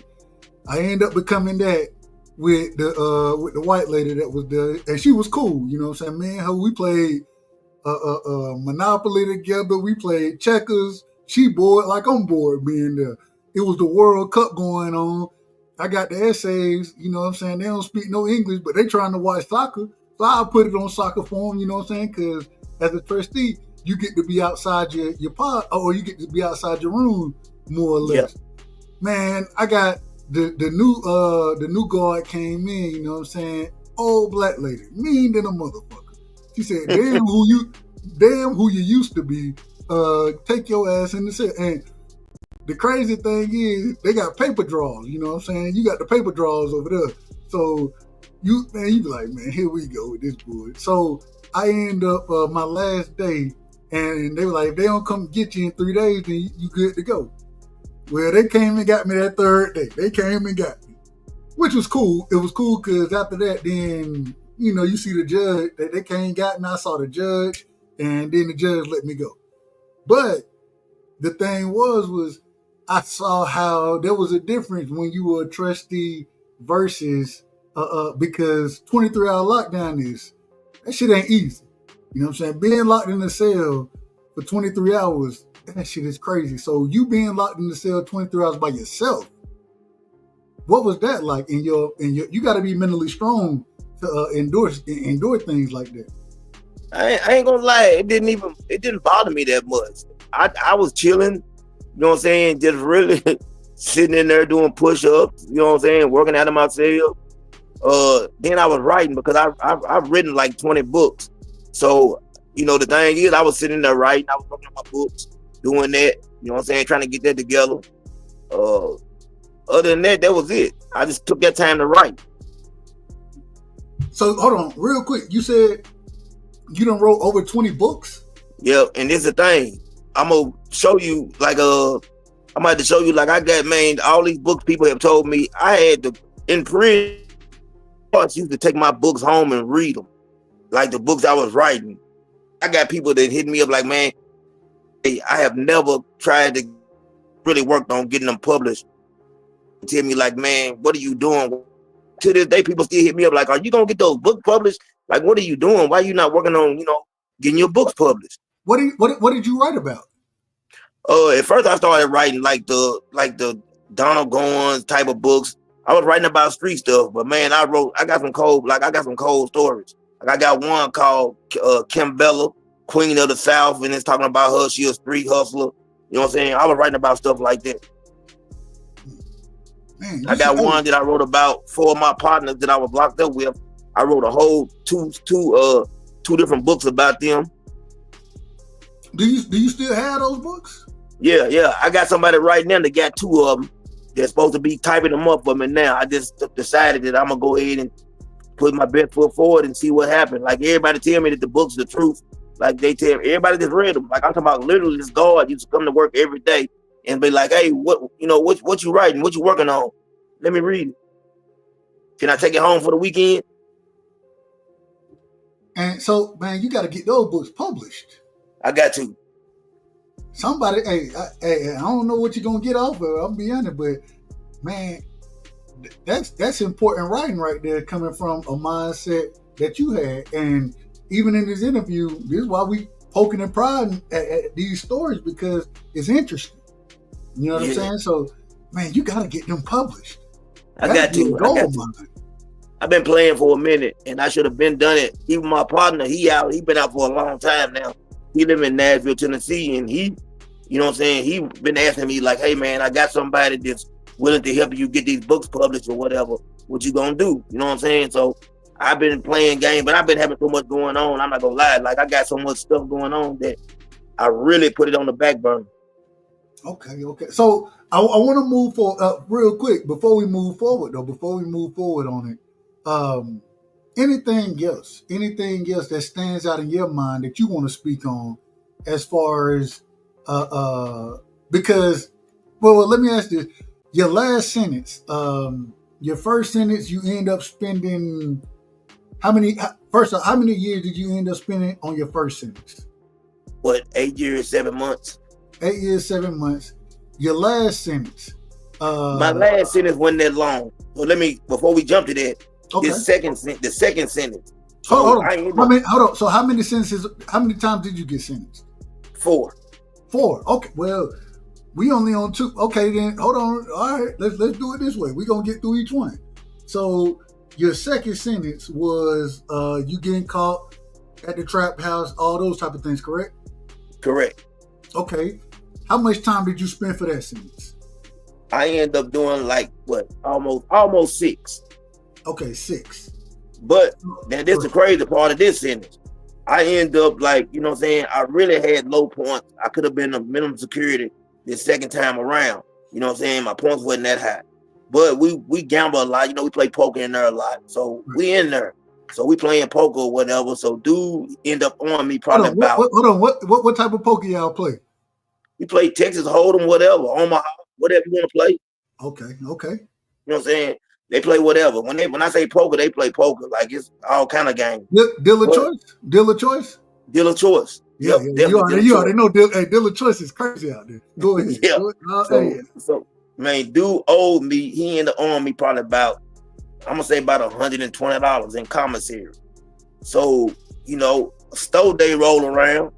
You know what I'm saying? I see him go to commissary, but we come out, I don't see him coming towards my door. So I tell one of my brothers, like, hey, bro, I'm finna handle this situation. Oh, they were like, bro, do what you gotta do, bro. You know what it is. We got you. So I go in my room, I get some baby oil, hot water, I boil it. I put it in my hot pot, I start boiling it.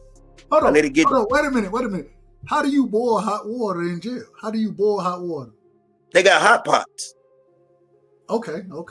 Yeah, they got hot pots in prison, so you can cook your noodles and all that. They got hot pots. They also got microwaves. But if you're in your room for any reason, you can boil your hot water in your room in prison in your hot pot.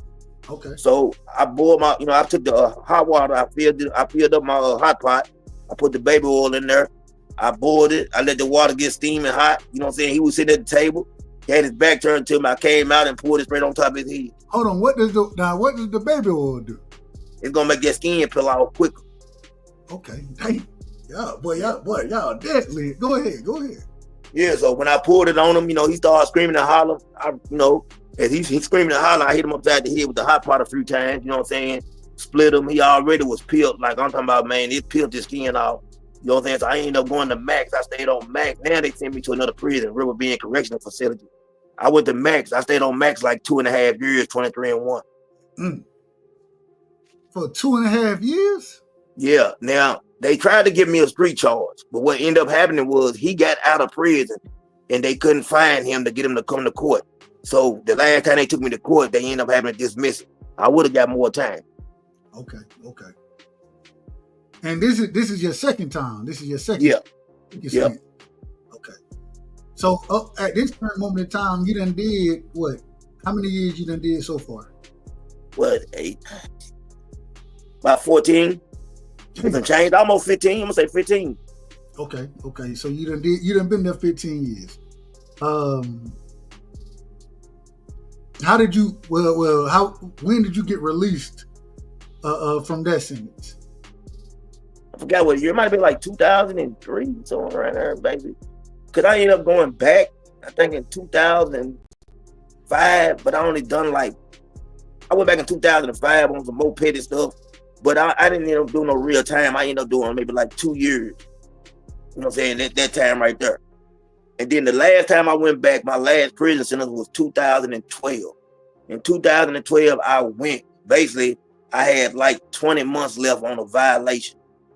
You know what I'm saying? And I went on and done the whole sentence. I flattened the violation. So I got to ask this question. What's the biggest lesson that you learned being in prison? What's the biggest lesson that you learned? That no matter how many times you go there, same still in them beds gonna be there when you get back. You don't matter. Hey. Go ahead. Keeping it real. You know what I'm saying? Like no matter how many times you go to prison, you know what I'm saying? No matter how old you get, that same bed that I sat on the first time I went is the same bed that's right now. And it's waiting on anybody and it got your name on it if you want to go there. I asked this as a joke, but a serious question. Can you sleep anywhere now? Oh, yeah. Man, listen, I ain't gonna lie. I've slept on like basically at time concrete. The mats used to be so small. Man, that's crazy. I can lay anywhere. I can sleep anywhere.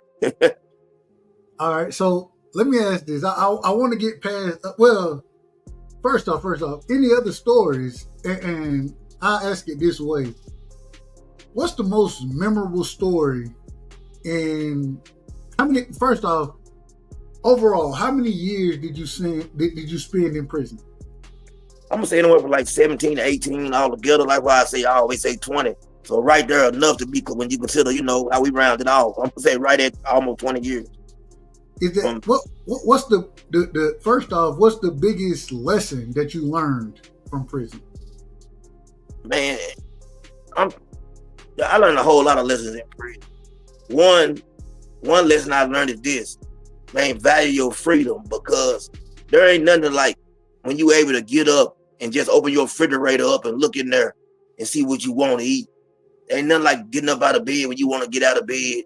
You know what I'm saying? When you're in there, you got to move the way they want you to move. You know what I'm saying? Somebody's controlling your every move, your every moment, and they're controlling your life. And, it seemed crazy coming from me, somebody that went that many times, that it took me that many times to learn that lesson. But it really did, you know what I'm saying? It took every one of those times, but each time it instilled a little more in me. And I think the last time what I really learned was this. You know what I'm saying? My mom told me, because my mom had always taken care of me. And that last time I went, my mom told me, you can call home, but I'm not sending you no money no more. She said, if I keep sending you money, I'm gonna keep you on. You gonna keep on feeling like that you can always count, depend on me to take care of you, and I'm enabling you, and I'm making it easy for you to do your time. So that was a lesson. Not having her that last sentence, only being able to call home, that's what really woke me up. It was like, nah, I can't do this no more. My time was there. My last time, that little time I done, out of all the times I done, was the hardest time I ever done because I didn't have my mama to depend on. Amazing. So, and the second thing, outside of what you learn most from it, the second thing is, what's your biggest regret as far as putting yourself in those situations? What's your biggest regret? All the lost time I had with my kids. I think that's why, you know, if you ever see, like you see how much you see me with my little boy. Absolutely. And the time I spent with him, you know, I wish I could have done that for all my kids. But, you know, each lesson has got me to the point to be the father I am today. And even though I wasn't a bad father with them, I wasn't a great father. And I want to be, you know, now I'm trying to be a great dad. You know what I'm saying? I want to be there in his life. I'm trying to give him what I couldn't give them or what I should have gave them as far as time. I don't know. This may be a trick question right here. Did you have anything that you enjoyed about being in prison? I met some, I ain't gonna lie, along the way I met a lot of friendships and, you know, people that taught me lessons and old heads that, you know what I'm saying? There's people that I deal with right now that they're free and they living the type of life I'm living. Like they changed their lives too. And so I value some of those friendships, and I know, you know what I'm saying, that like they're not gonna put me in bad situations. Like they know, like say for instance, you know, you got people now, you gotta be careful when you get in the car with people, you know what I'm saying? But I know if I'm riding with them, they mind like mine, they're not trying to go back to prison. They're not gonna have nothing in the car I got to worry about, you know what I'm saying? If we was to get pulled over on a routine traffic stop, I ain't gotta worry about what's in the car. I know they good, you know what I'm saying? So I made a lot of friendships in there, to be honest. As well, outside of what you learned, and really want to speak on the friendships that you were just talking about.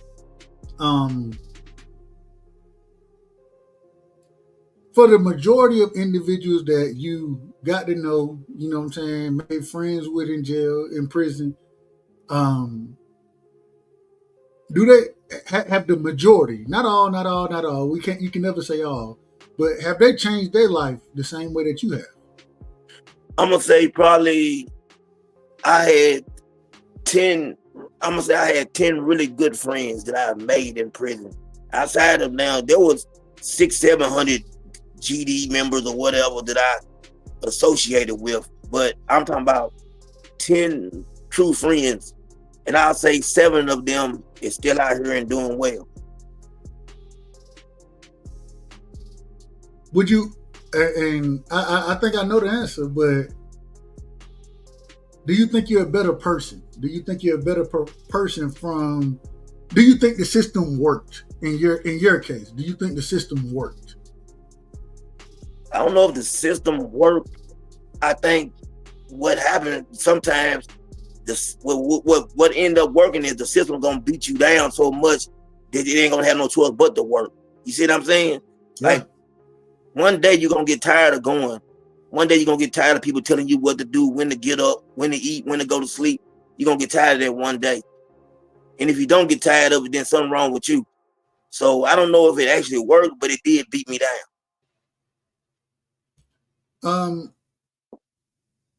Man, that's crazy. That's crazy.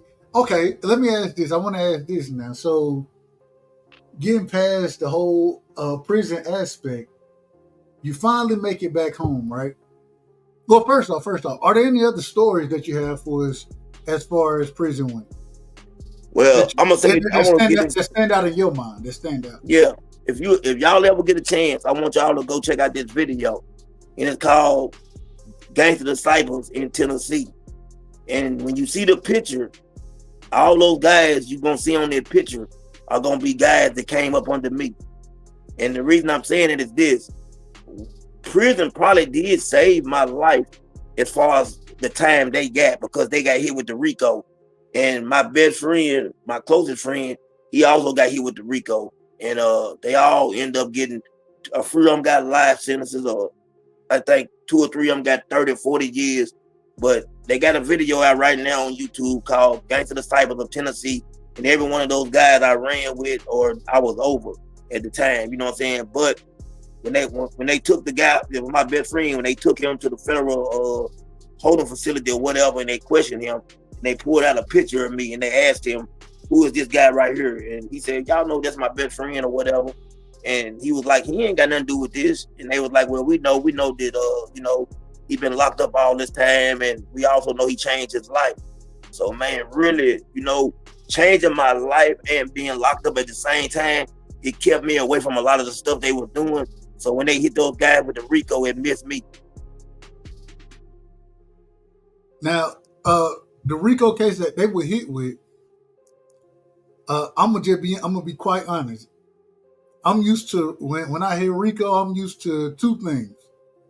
I'm used to what Rudy Giuliani had going on with the mob in the 90s, you know what I'm saying? And then I followed the Young Thug case very closely as far as RICO. I can't speak on RICO cases. Hell, they got Diddy on a RICO case right now. I don't know who the co-conspirators are, but that's a whole nother story. I don't want to get too deep into that. But my whole thing is just from what I've seen from RICO, what is it? Racketeering, criminal organization, whatever it is. I apologize. Yeah. Criminal enterprise, racketeering, I think drugs. It can be a lot of stuff. You know what I'm saying? It's a lot of different stuff tied in, but that's what they were charged with. Right. You know what I'm saying? Criminal enterprise. I forgot the other charge. I know drugs. They were charged with a bunch of stuff. It was murders involved in those cases. It was a bunch of stuff. And so with the whole RICO aspect of it, I think RICO, in my personal opinion, because I watched, and this is, once again, this is coming from somebody who don't know shit about RICO, me personally, but just looking at the Thug case, right? I watched these quote unquote these co-conspirators, you know what I'm saying, being utilized, even though they're not being charged. What's your thoughts on the RICO counts and the way that they're being used now, modern day in society? I think the RICO, well, there's 2 charges that's almost impossible to beat. And there's a RICO and a conspiracy charge. And those 2 charges are designed basically to make it unfair for you to be able to beat.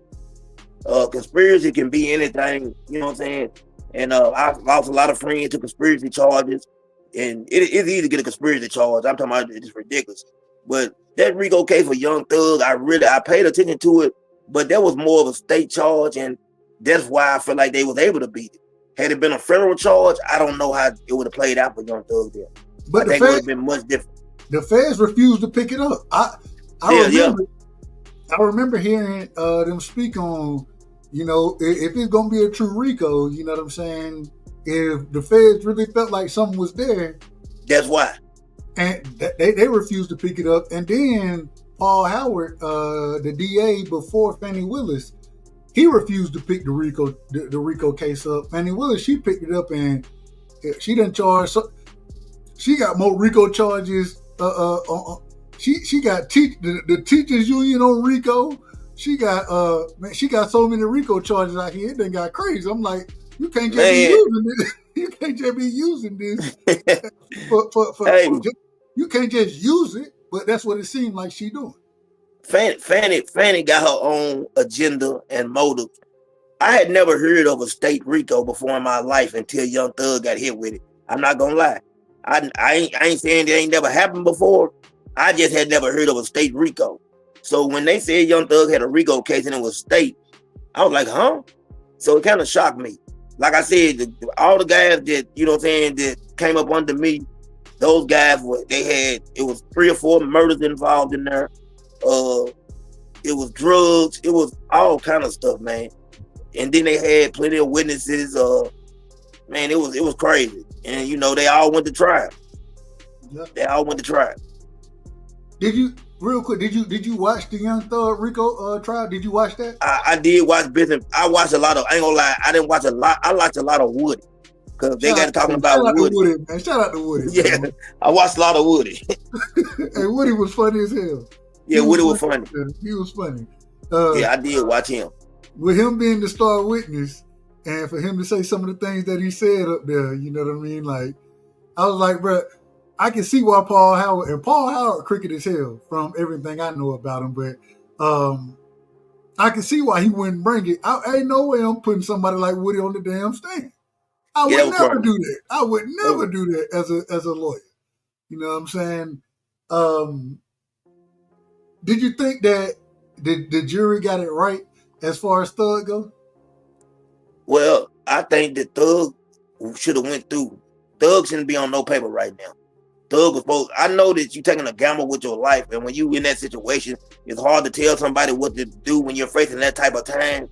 But if we made it that far, and my lawyers, I paid all the money for these high-priced lawyers, and they're telling me, don't take the probation, we got this, I would have rolled it out. I think Thug made a mistake, and he shouldn't be on no paper. He should have rolled that out, and I think he would have been found not guilty like the last few guys that rolled it all the way out. He supposed to went on with the trial. Shout out to Yak Gotti, man. Yak Gotti was the only person who ended up going through the entire trial and not getting convicted of anything. Shannon Stillwell, he got convicted of a gun, which he had already more or less said he had that damn gun. So he admitted to that. Yeah, he had already kind of admitted that, but everything else he was found innocent on. You know what I mean? I thought Thug, if he wouldn't have took the plea, I thought Thug would have came out clean. You know what I'm saying? But at the same time, it's interesting because sometimes, man, jail ain't for everybody. I always say that jail ain't for everybody. And if I can have probation, I know me personally, I done been on probation before. I'm not going to violate terms. You know what I'm saying? It ain't gonna happen. So if you're gonna be disciplined, then that's on you. But I agree with you. I think Thug would have made it out all the way clean in that trial. That's just my opinion. So yeah, that was crazy. Now I want to ask this. So you get out. What year did you get out of jail? 2012 was my last year. Okay, 2012. So you get out 2012. What did life look like for you after you had made it through? You know what I'm saying? Time served. First off, were you on probation? No. I was done. So you was good. I was good. Okay, so what did life look like coming back and having to pretty much reassimilate into society? A lot of different things going on versus when you first went into prison. What was it like coming back home? What was that like? I mean, it was good at first, but at the same time, like, you know, I also had a lot of guys, like I said, because I had retired from the gang life. I had got out the way of that. I had let that go, but I still had like a lot of guys coming to me trying to put pressure on me to, hey man, we need you to be over this, we need you to be a part of this. And you know, I kept refusing to be a part of it. So, you know, that pressure, I had to deal with that. It was constant pressure from them trying to force my hand, trying to make me come out of retirement, trying to get me to, you know, still be a part of something I didn't want to be a part of. Even though I had love for a lot of those individuals, it just wasn't for me no more. And luckily, I didn't jump back out there and jump back in there. You know what I'm saying?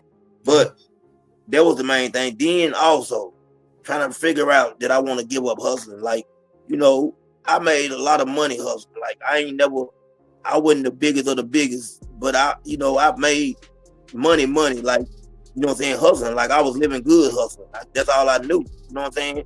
I ain't know nothing about working no jobs and all that. All I knew how to do was go out there in the streets and get money. You know what I'm saying? That's what I had always put my mind to. I could get out, you know what I'm saying? And in a month time, I could be sitting on $20,000, $30,000. You know what I'm saying? I was able to do that. So that's how I looked at life. Like, you know what I'm saying? What I'm going to do now? I don't want to hustle. I don't want to go back to being that person, but I got to figure it out some kind of way. So I started going to like, my background so messed up, nobody really wanted to hire me. So that's the main thing people don't understand too. When your background like mine, man, people don't want to give you no opportunity or a chance. So I had to start going to what you call these little service. When you go to these little places and they temporary temp service. Yeah, the temp service. I started going to temp service. I talked to this lady and she was like, hey, I can't get you a job over here, but I can get you this job. And I'm looking at these jobs like, man, when your background messed up and you ain't got 7 years time in without a felony, man, they're gonna give you the worst jobs of the worst. You're gonna get the worst of the worst. They were sending me places like, man, I'm talking about, man, I'm like, I feel like I'm back in prison, digging ditches or something. You know what I'm saying? Like that type of work. So I'm trying to do that, trying to take little jobs here and there. And then, along the way, as I'm doing that, I got to, messing with the Percocets, which is going into a whole nother chapter of my life that went downhill. I had a toothache one day, and my cousin came to me and said my tooth was killing me.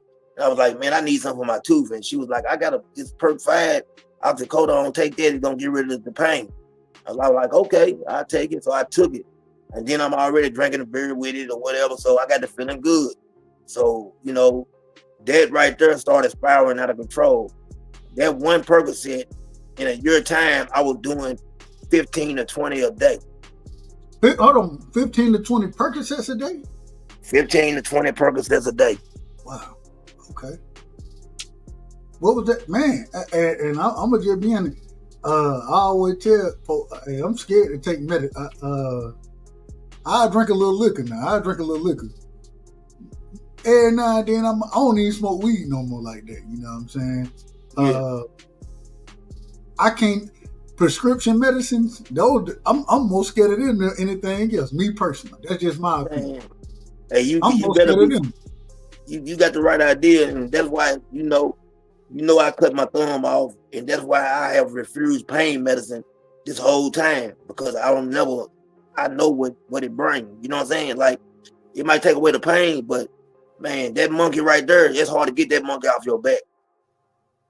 Man, I done seen some people. I got a lot of love for deal with prescription drugs. You know what I'm saying? And they always tell you they in control of it, but they taking them prescription drugs on a daily basis. You know what I'm saying? And I don't know. I like I always say, one thing with prescription drugs, the only time now I hurt my neck the other day, right? Well, it's about 2-3 weeks ago now. Hurt my neck and go to the doctor, you know what I'm saying, get some pain medicine. The one good thing I always say about pain medicine for me, it's gonna put me to sleep. You know what I'm saying? It's putting me straight to sleep. I don't know what it is, but like I say, my body don't deal well with pain medicine. And so, or it don't deal well with medicine in general. So I try my best to stay away from it because I don't want to be on that level. But I want to ask, so you get out, you had those opportunities. Now you got the Percocets in your life.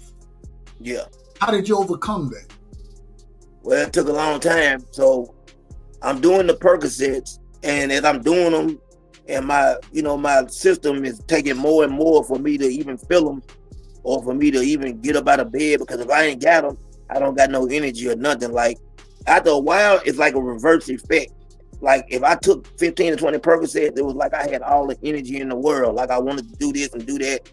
But if I didn't have them, I wanted to lay in bed all day. You know what I'm saying? Cold sweats. You got to use the bathroom. Everything is going wrong.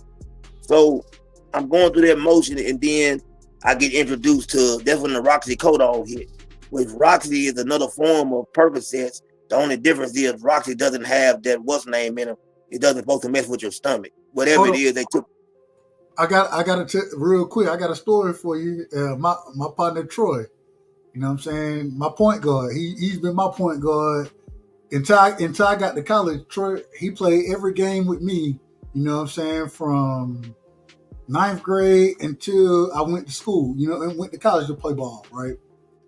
And you go play, end up graduating, all that kind of stuff, mess my knee up. And when I get out, me and Troy, you know what I'm saying? He in Atlanta, I'm in Atlanta. So we link back up. I meet his old lady at the time. Beautiful, beautiful young lady. Beautiful. Addicted to them Roxys. Roxys. And it's so crazy because they got a child together. He's my god nephew, you know what I'm saying? Or God, I call him god nephew, godson, whatever you want to call him. But Prince. And man, on them Roxys, you know what I'm saying? Queen, she messed around, went out and took so many of them. She ended up killing an individual. Don't remember none of this stuff. Got locked up now for 20 years plus. You know what I'm saying? Troy is single father now. And the crazy thing is, it was off them Roxys. And they had got to the point, you know what I'm saying? Queen, she wasn't even just taking them. She was chopping them up, sniffing them. Yeah. And I like I said, I ain't never been no drug user like that. So it's always been a little confusing to me. But at the same time, you know, hey, you rock with Troy, I rock with you. And when it all went down, I pulled the article up. One day I'm gonna send you the article. I ain't gonna do it tonight, but she literally don't remember none of it because she was so heavy off of them Roxys. And it was crazy because when he said Roxy to me, I'm thinking he talking about oxycodones. Yeah. He was like, nah, not oxycodone, Roxys. I'm thinking to myself, I'm like, I don't even know what that is. But she heavy on them and ended up killing somebody, serving 20 to life right now, you know what I'm saying, because of it. And not, like I said, he a single father now. Shout out to him for being a great father like he is. But he never seen it coming. He was like, I didn't even think this would be possible. You know what I'm saying? But go ahead. Break those type of those prescription drugs down. Break that down for us. So like I said, I had switched over to the Roxys. Plus the Roxys were stronger because you got Roxy 10, you also got 15, and then you got 30. And the Roxy 30s was a lot stronger than a Percocet 10. I got to where I was taking 10 or 12 of the Roxy 30s a day. So it got to that point where I could take them 6, 7, 8 at a time. So somebody came to me and they was like, listen, I got some, we couldn't find no pills. It was like a drought. Nobody had any pain meds. Nobody. I'm like, man, everybody's sick. So, you know, my cousin told me, well, I know it's some Roxy's at, but it's not the real thing. They got fentanyl, they fentanyl laced. They look like Roxy's, but they actually fentanyl. But you take enough pills that it won't hurt you. You'll be able to take it and it ain't gonna kill you or nothing. So I end up, you know, hey, here we go. I go with my cousin, we get them. They cheaper now. Not only are they stronger, but they cheaper. So what they're selling me, the Roxy 30 for $35, they selling these fentanyl Roxys for $10, and they're 10 times stronger than the actual $30 pill. So I start snorting those. We snorting those. One day I can't get the pill. Next, here we go again. Somebody, hey man, a dude over there, he got fentanyl, but it's in powder form. You know what I'm saying? But you know, you can do what you're already doing the pill. Bam, here we go. I go over there, and this is when my life really spiraled out of control. I started snorting the fentanyl. Now they said don't take nothing but a little bit of fentanyl to kill you. I got to where I was doing literally 3 to 4 grams of fentanyl a day, every day. I went from probably 200 pounds to 132 pounds. My whole life was out of control. Like, I'm talking about, like, my mom used to send my brother now. You know, now I'm staying at my mom's house. You know what I'm saying? My old lady done put me out, as she should have. You know what I'm saying? I'm high every day. She don't want me around my son. Don't want me, you know what I'm saying, to be, you know, coming around him like that or whatever. So I'm back at my mom's house. I'm there. My mom would send my brother around there every day while she was at work to check on me, to make sure I wasn't dead. You know what I'm saying? To make sure that I was in the house and I was alive. So I'm just going through this. I'm going through the motions of just, you know what I'm saying, spiraling out of control. Really at times feeling like I didn't want to live no more. Just depression. And my brother still talking to me, telling me like, man, you know, you my hero, man. I need you to go back to being my big brothers, to being Carlos. So one day he came over there, and me and him was sitting in the yard, and we was out there crying, and we was hugging. And I was like, bro, I want to go back to being me. And he called a rehab, and the rehab took me in the very next day. And I went to Buffalo Valley I went there for 3 months. I got out of the rehab. They got like these houses you can live in. Buffalo Valley, dude, they're like $75 a week, but it's you're back on your own. They drug test you every week. So from there, you know what I'm saying, I started building myself back up one step at a time, you know what I'm saying? Just, you know, I was living there for a while. Then once my old lady seen, they're like, okay, he back to being Carlos. He's serious about this. We end up getting back together or whatever, and getting my family back. What was the feeling like, man, to sit there and say, man, I done kicked this, and now my family see I'm kicking this. I'm really trying to get back to being the person that I used to be, because on these things, I wasn't nearly who I'm normally. I'm not nearly myself. What was the feeling like getting back to being yourself? Man, it was a beautiful feeling. And the one thing that I've learned, like all the stuff that I had from drug money, it seemed like when I changed my life, like God blessed me even more now. Like started letting me get stuff, businesses and great jobs, and just being able to do stuff that I never thought I'd be able to do. Man, and go ahead. God just changed my whole perspective, and it's like he let people see through me, like, man, if this man can do it, anybody can do it. And I try to be an example every day. Like I got 4 years clean now. You know what I'm saying? Like Congratulations. I got 4 years now. But in that 4 years time, like God changed everything. Like I thought it was gonna take forever to build myself back up, but it was like it was just coming like back to back. Everything was just falling in place. When you're in the right mindset, correct me if I'm wrong, when you're in the right mindset, then you can do what you want to do. But ain't no doubt about it. But when you have that drug-induced mindset, you trying to do things that you have no business trying to do, if that makes sense. Man, I can tell you, like, man, I was doing so much crazy stuff. Like, literally, I wake up, my mom stayed probably 10 miles from the hood.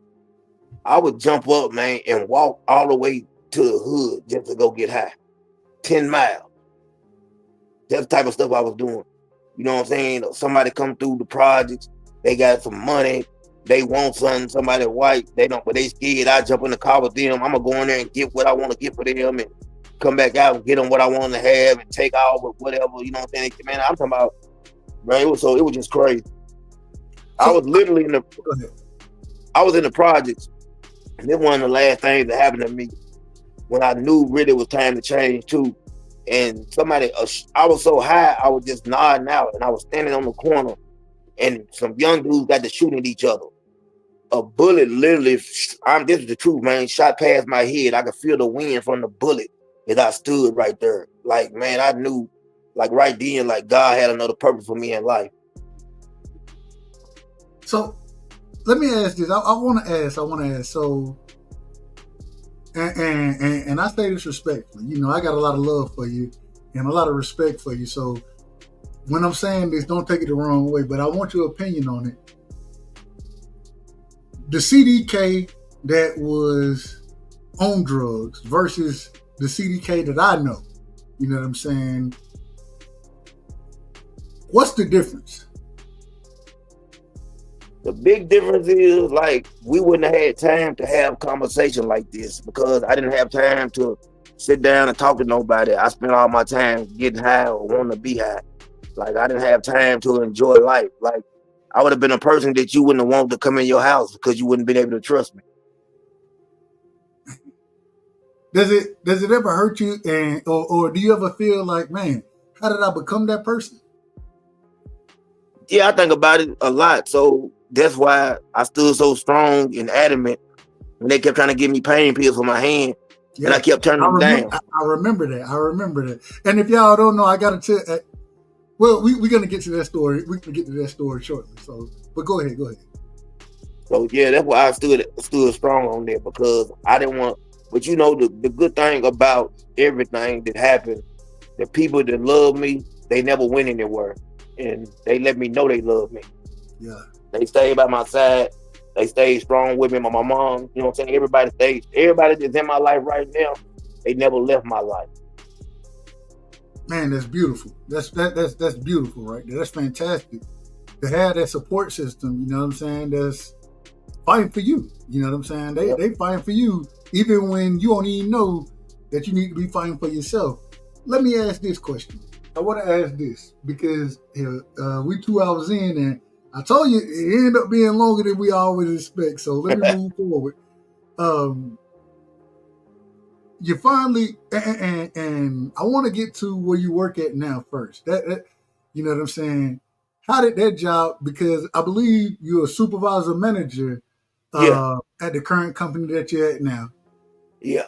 How did that come about after you went through the prison situation, the drug situation? How did you end up becoming a leader at the company? How did that work out? What's crazy, like the same job that I'm at now, I had an opportunity to go to that job prior to this, but I was in my drug state, so they called me for that job, and I didn't even go to the interview. I didn't go for the drug test. I knew I couldn't pass the drug test. I never even went. And when I got clean, you know, I was like, all right, I'm gonna go ahead and go. And this is why I say how God works. I had like 6 years and 10 months in without having a felony. So I went to work out there for about a week. After everything, you know, I got through the door. Finally get through the door of this job I want. When I get through the door, they send me a letter in the mail a week later saying that we no longer need your service due to your background. So I'm like, man, this can't be happening. So I just happened to inbox a few people that worked at the job that knew me. So about 10 people went up to the office and talked to the HR and told them like, hey, get this man a chance. So they called me back. They was like, listen, you've had all kind of people come up here. We ain't never seen that type of support. We're going to give you an opportunity and see how it works out. So I went back to the job the very next day, went back to work like nothing happened. You know what I'm saying? And, you know, I'm working hard. I'm in there really just trying. Like after 7 months, I moved up in a position. Like they moved me up in 7 months' time. And like they're saying, you're a hard worker. Another year later, I looked up. I'm you know what I'm saying? I'm in another position. So it just like it played out so fast, man. Like I said, God was just moving me through the motion, taking me through the motion one at a time. It was going fast. Like, you know, like the position I'm in, there's been people there 20 years that ain't in my position. I ain't been there almost 4 years, something like that. Man, that's incredible. And for you to have the background that you had and to make it to where you at, it shows that anything is possible through hard work, dedication, as well as being a God-fearing individual. Man, I love it. I love every piece of it. I want to move forward though. I do, and I know we said 2 hours, so we at 2:13 right now. I always tell people the interview end up a little longer than we truly expect, but yeah, man, it's an amazing story. You know what I'm saying? And I think it's a story that a lot of people can grow from, and that will help a lot of people. So, you know, we got to ask. But I want to ask this. This past, or what? I want to say now, we were supposed to do this interview, I believe, 2 weeks ago. Yeah. You end up, right before it, you end up going through a situation where you damn near lost your thumb.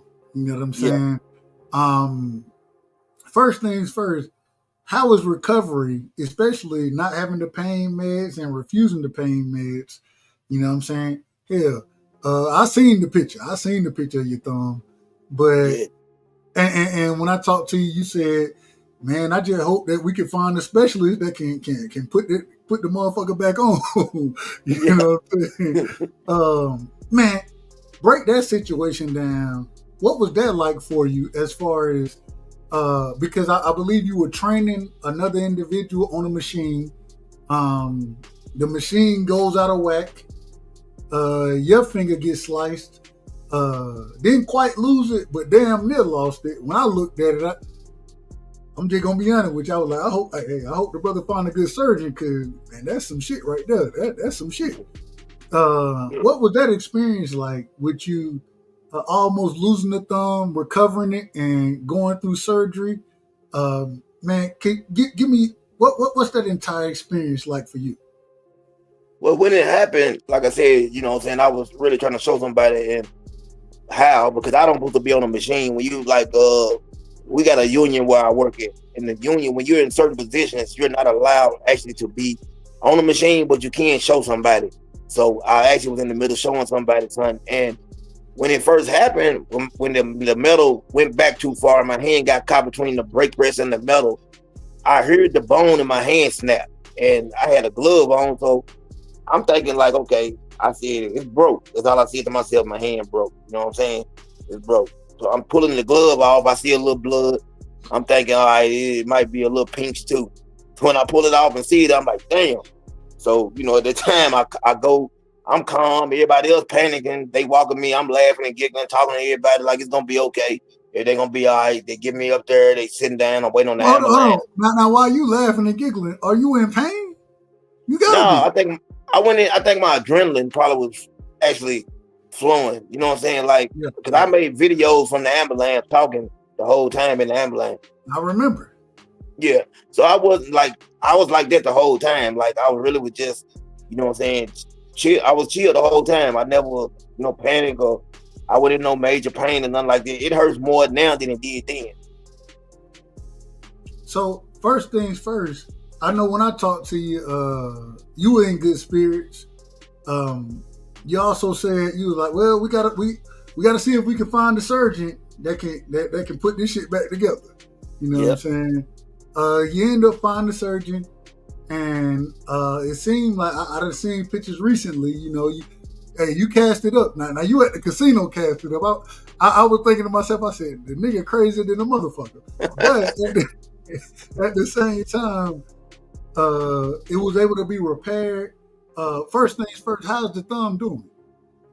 It's doing good. It's still like they took the cast off, but I still got a ways to go. I still got a metal rod in it to keep the bone straight.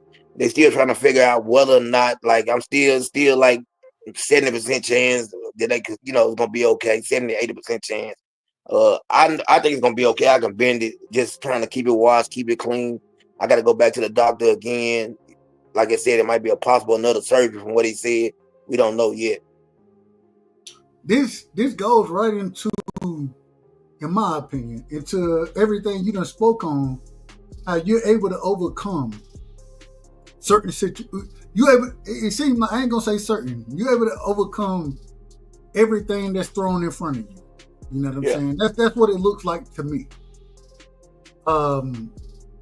Where does that come from? That ability to overcome everything that's thrown in front of you.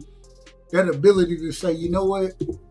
Hey, I'm a dog out here, and I'm going to continue to be a dog regardless of what life throws in front of me. Where does that come from? One, I learned something a long time ago when I first got clean.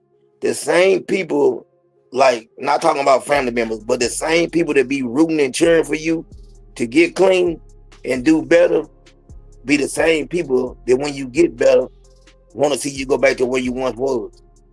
So I look at life like this. I'm not gonna never give anybody the opportunity to say I told you so. And I want them to know I'm gonna stand on business every day. You know what I'm saying? And I know that people, you know what I'm saying, like the better I do in life, the more it hurts people. So for some reason it hurts their feelings. You know what I'm saying? And it's crazy that you got people like that. But you'll have people cheering and rooting for you to do better. And then once you do better, all of a sudden they got a problem with you doing better. Yeah. I want to ask this. So I know when me and you talked to each other at the time, you seemed to be in very good spirits, right? Like, yeah. You told me, you was like, man, hey, I'm getting through this as well. Hey, this ain't nothing big. Yeah. You didn't take it as, and I'm just telling the truth. If I'm damn near about to lose my thumb, I'm gonna be out this motherfucker talking crazy, man. God, they need to find somebody out this month. Something gotta happen. You know what I'm saying? you ain't take it that way. You took it in a totally different light than I expected.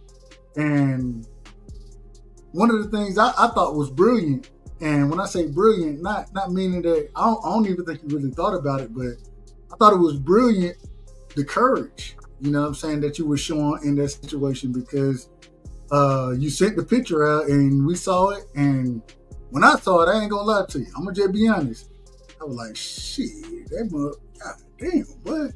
The meat hanging out the side of that bit, man. If y'all want to see the pictures, chat. If y'all want to see the pictures, I'm just saying, and I hope this ain't violating no confidential, nothing confidential. But y'all see the picture, you gonna be like, shit. Oh, he finna lose that thumb. You know what I'm saying? And then to get the surgeon, you know what I'm saying? Then to be fighting back the way that you are, not trying to get on the pain meds.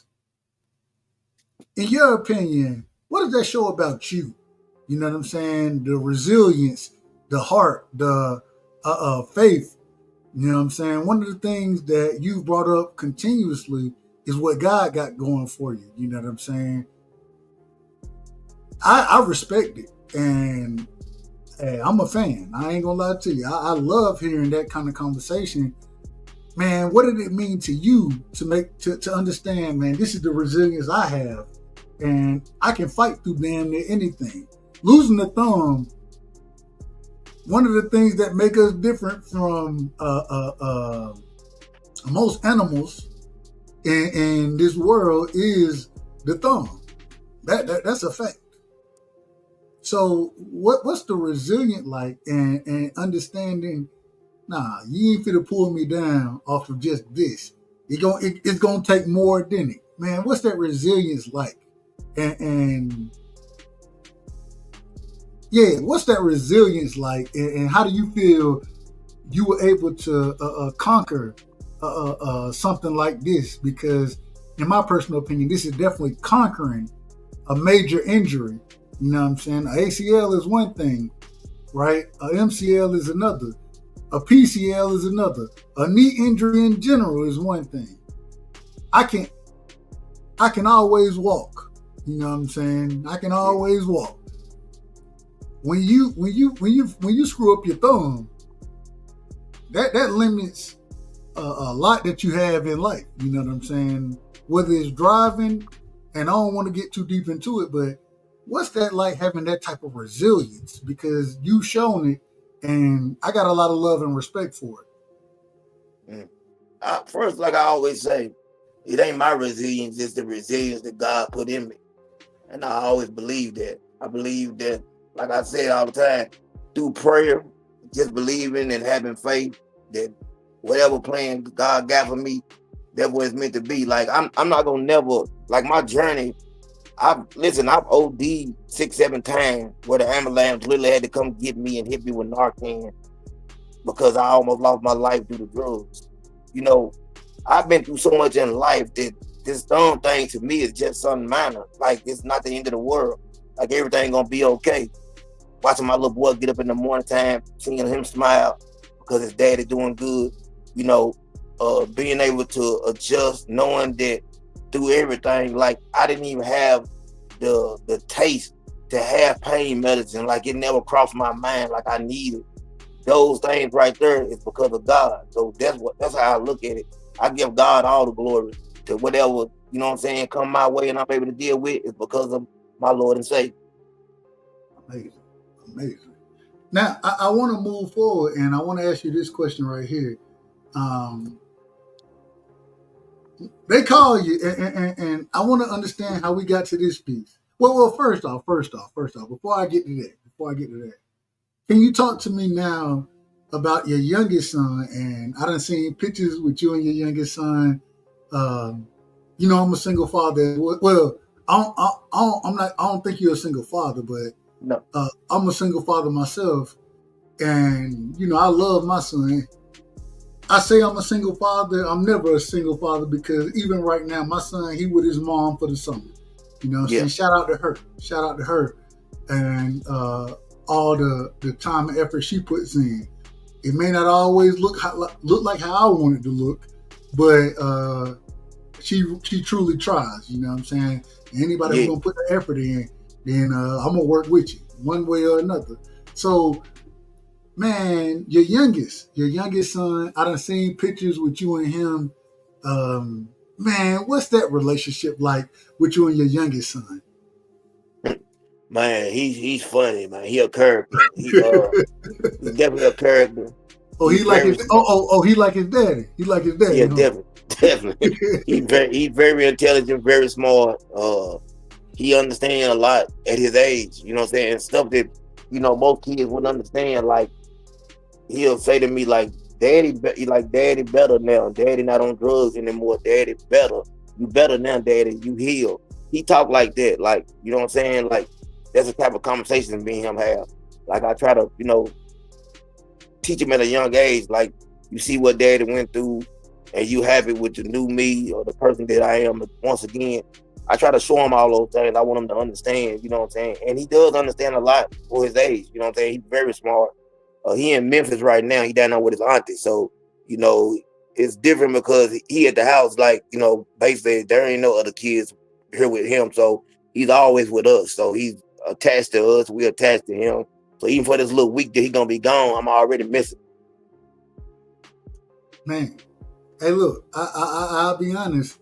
I've been missing my son since he left and went with his mom.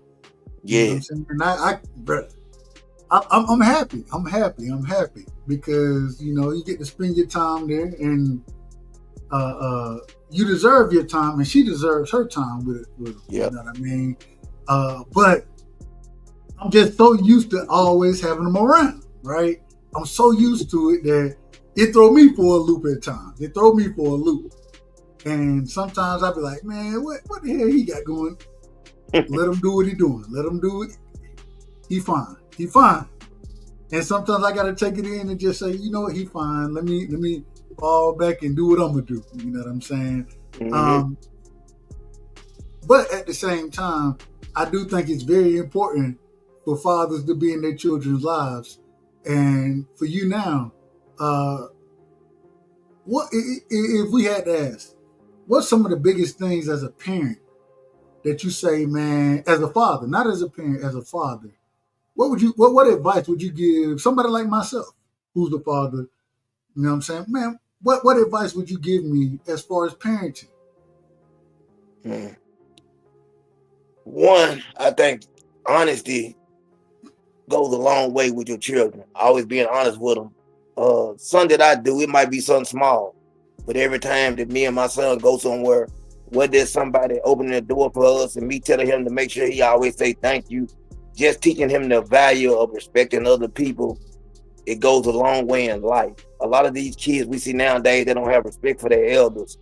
And I think that's the problem right now. A lot of kids are coming up without a father figure, and you see the results. I mean, I came up without a father figure. Even though my mom done a wonderful job, there would have been a whole different, I probably would have looked at life different had I had my father in my life the way I wanted to. I probably would have viewed things different. There ain't nothing like having a man at the house, man. A woman can do a whole lot, but it ain't nothing like having that man, that male version, you know what I'm saying, that male father figure there at the house to teach your son what a man's supposed to be. Absolutely. I agree 100% with it. 100%. Now, we got to move forward. Because if we keep at this pace, we're gonna be 4 hours in. So I got to get to some boxing conversations with you. And a few. Well, let's do it this way. If you don't mind, let's do a few common everyday topics. You know what I'm saying? And then we're gonna get to the boxing conversation. Okay.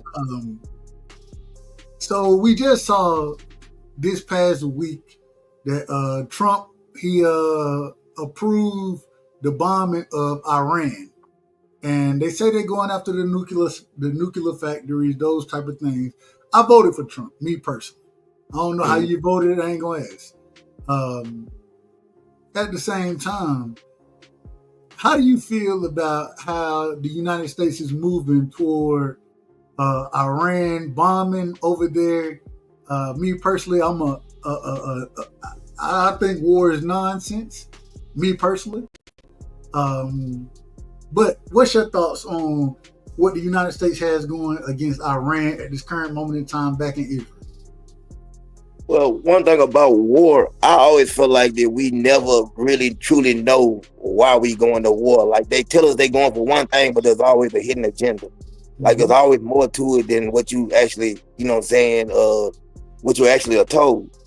I don't like war, and I know with, like I said, I'm here in an army town, and what I know with Fort Campbell, like them being 101st Airborne, those guys are gonna be shipped out first. You know what I'm saying? Like a lot of those guys are gonna be shipped out. They use, if something like that goes down into real war, they're usually the ones that get shipped out real quick here. So you know, I really, man, I really don't like war. I hate it. You know what I'm saying? I know that, you know, it's been war since the beginning of times, but I just hate to see it. You know what I'm saying? I don't know how this gonna play out. You know what I'm saying? I didn't vote for nobody. I'm just now being able to get my vote right back. I've never voted in my life. I've never been able to vote. So all that stuff is just now working itself out for me. I will be able to vote the next time around. For the first time ever, I have a vote. It'll actually count. Man, shout out to my brother, man. Shout out to CDK, man. I ain't mad at it. We want it. We want a logical brother like yourself to for your vote to count. We want it. We want it. I don't want to spend too much time on politics. I just had to ask that question there. But they call you respectfully. I say this respectfully. The OG with the kicks, man. The OG with the kicks. Me and you, we done had this conversation before, but I think you got more shoes than I done. You probably got more shoes right now than I done never bought. I'm just being honest. And more. Let me rephrase it. You probably got more Jordans than I've ever bought. But I know you don't just rock with Jordans. You rock with all type of different shoes. Where did the love for the shoes? Where did that come from? Man, I don't know. I think I've always loved shoes. I think when I was younger, I remember me and my friends, like, the one good thing was my mom always, whatever shoe I wanted, my mom always bought it. And I had a friend, like me and him used to compete. Like I remember in middle school when the Felines first came out, the Feline Classics. I remember when he would get a pair, I'd get a pair. I remember when Reebok first came out, the classic Reebok with the high top ones. When they first hit, he'd get a pair, I'd get a pair. Even before then, like I had back in the days, the Dominica Wilkins, the Brooks. I just always loved shoes, Pony, Spud, Webb. Like if a shoe came out, I just always liked it. It was just something about shoes that I got attached to. And then, you know, once Jordan came out in 85, whatever, once he came out with his shoe, it basically was a wrap. I just fell in love with it. You know, I will rock different shoes, but I love like Jordan. It's Jordan. Now I'm gonna tell you, I'm an '88 baby, so them '85 Jordans, they a tad bit before my time. But at the same time, I'm a fan of Jordans. I ain't never been a big Jordan wearer though. You know what I'm saying? Not me. As I got older, you know what I'm saying, been able to buy my own shoes. That's when I started to buy a few pair of Jordans, but they ain't got them in size 16 as readily available as you think they are. You know no, 16, it's hard to get a 16. I think you gave me a sight. To find them 16s on, you know what I'm saying? So I appreciate it. But how many pair of shoes do you have in your collection? I don't know. I've had, because I got some like at different places. I've had, man, I don't know. To be honest with you. If you got to take a guess, and put a number behind the guess that you're taking. I don't know. I'll think about it. Then I'm going to come back to it in a minute. I'm going to think about it. Because I was just sitting there going to say something. Actually, I was going to say this about before I get to that. Like, people that buy shoes, like, don't let nobody tell you it's a bad investment. And this is the reason why I'm going to tell people that. Like, somebody, like, say, for instance, if you do love shoes, and people say, oh, you spending your money on shoes. Listen. The sneaker business made $79.2 billion in revenue last year. And resellers like made probably $20 billion of that. So there's a lot of money in sneakers if you want to get into that business. They got a dude they call him Sneaker Jesus, Chris Holbrook. This man started with 3 pair of sneakers. Now he makes $2 million a year selling sneakers on eBay every year. So that's what, you know what I'm saying? There's a lot of money in sneakers. That's why I do collect sneakers at the same time. Listen, those sneakers can be sold, you know what I'm saying, at any moment. If I had to sell them, I could sell them, you know what I'm saying, and make a large amount of money. Do you wear all your sneakers that you purchase? That's a good thing. Yeah, sometimes I still got sneakers that I haven't worn. I got sneakers I haven't. Hold on, you said you got shoes you ain't worn? Yeah. You'll get sneakers and put them up and not wear them. You know what I'm saying? Look at them, hold on to them. You know what I'm saying? Just one day, like, you know, it depends on what you get. Like if you get a hold of a off-white Jordan 1, like that's a sneaker that you get a hold of, not gonna wear it. You know what I'm saying? That sneaker go for $5,000-$10,000 or whatever. That's just a sneaker you ain't gonna wear. Man, listen, I'm just being honest with y'all. If I get a pair of shoes, you know what I'm saying, I'm trying to wear them. I'm trying to wear the shoes. I ain't get them just to look at them. I'm trying to put them on. I want everybody else to see me in them shoes right there. That's how I be feeling about my shoes when I buy them. You know what I'm saying? But yeah. I like get some shoes coming out this year. Like they ain't even came out yet. Before the year over, that I want, like the Shattered Backboard Jordan 1s. They coming out. You got the off-white Alaskan Jordan 1s coming out in December. Like those shoes right there, they're gonna, you know what I'm saying, they're gonna cost you $190 to buy. But in 2 or 3 weeks' time, those shoes will be up over $1,000 for resale. So let me ask, what's your favorite pair of J's? But first off, what's your favorite pair of shoes first? Then we're gonna ask about the J's.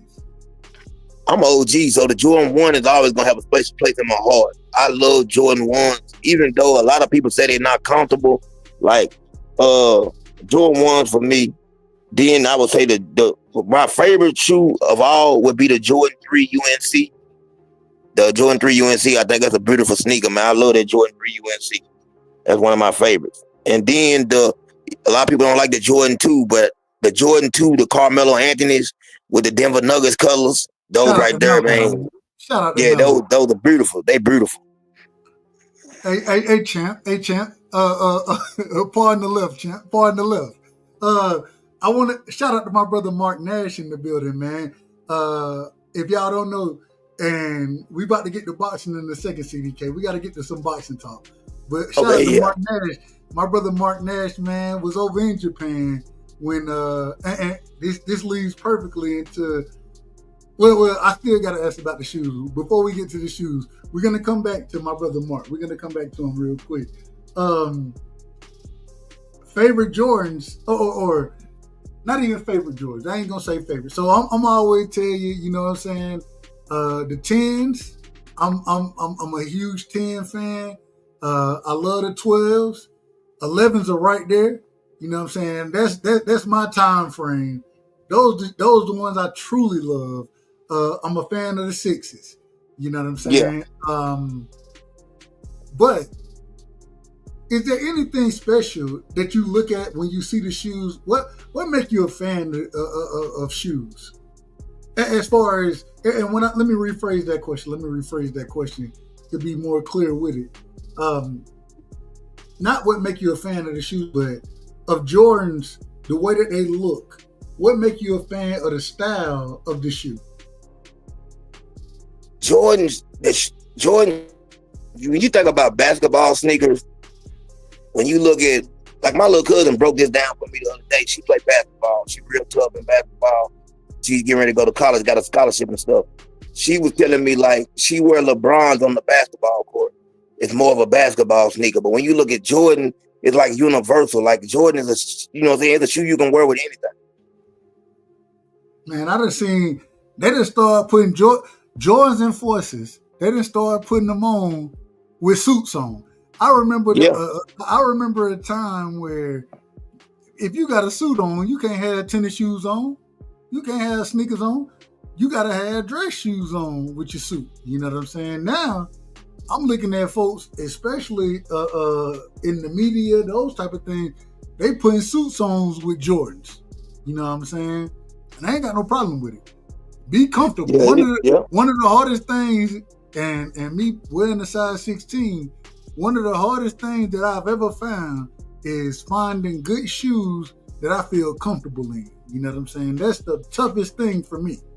So I'll put a suit on and will definitely have tennis shoes on behind them, unless I done found there are certain dress shoes that I rock with. You know what I'm saying? But the comfortability, it means a lot to me. And I'm flat-footed, wearing a size. Imagine being flat-footed wearing a size 16. Yeah, man, that's gonna be rough. Everything don't feel good to your feet. You know what I'm saying? Long, narrow foot, motherfucker, flat-footed. Oh yeah. I'm trying to be comfortable after. I can walk for a few minutes, but 2 hours in, my feet starting to they barking out here. They barking. So I'm trying to think about a size 16 Stacey Adams, boy. Whoo, hey, I got some Stacey.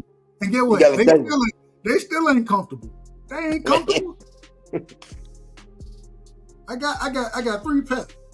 They ain't comfortable worth a damn. You won't catch me wearing them. I love looking at them. They look nice. Yeah. But you ain't gonna catch me wearing them on a regular basis.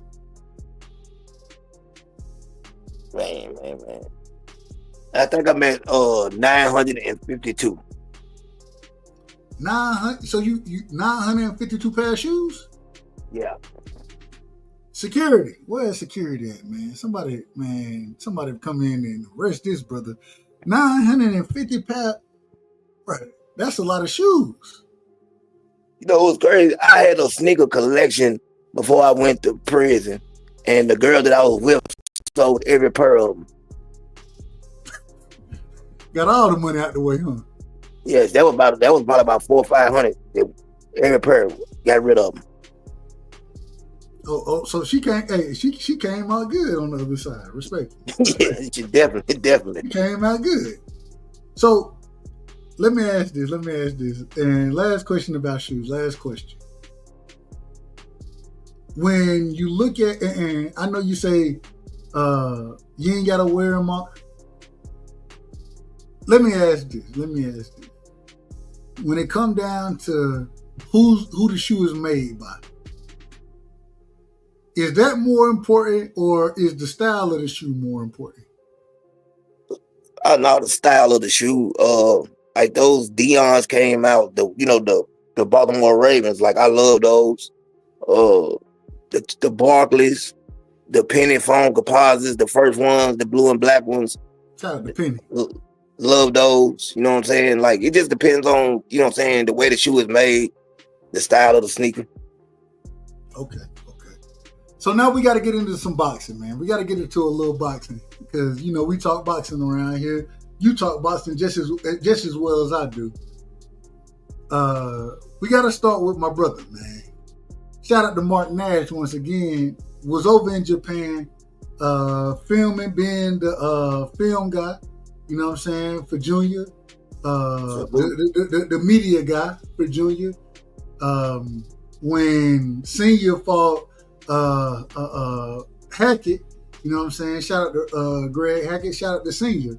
I got a good chance to meet my brother Mark Nash, and it was a good time, you know what I'm saying? But gotta ask this question, man. Junior goes over and he knocks out Jen Sasaki. In my personal opinion, I'm waiting to see. We still got 6 months left, so maybe we'll see a better knockout than what we've seen.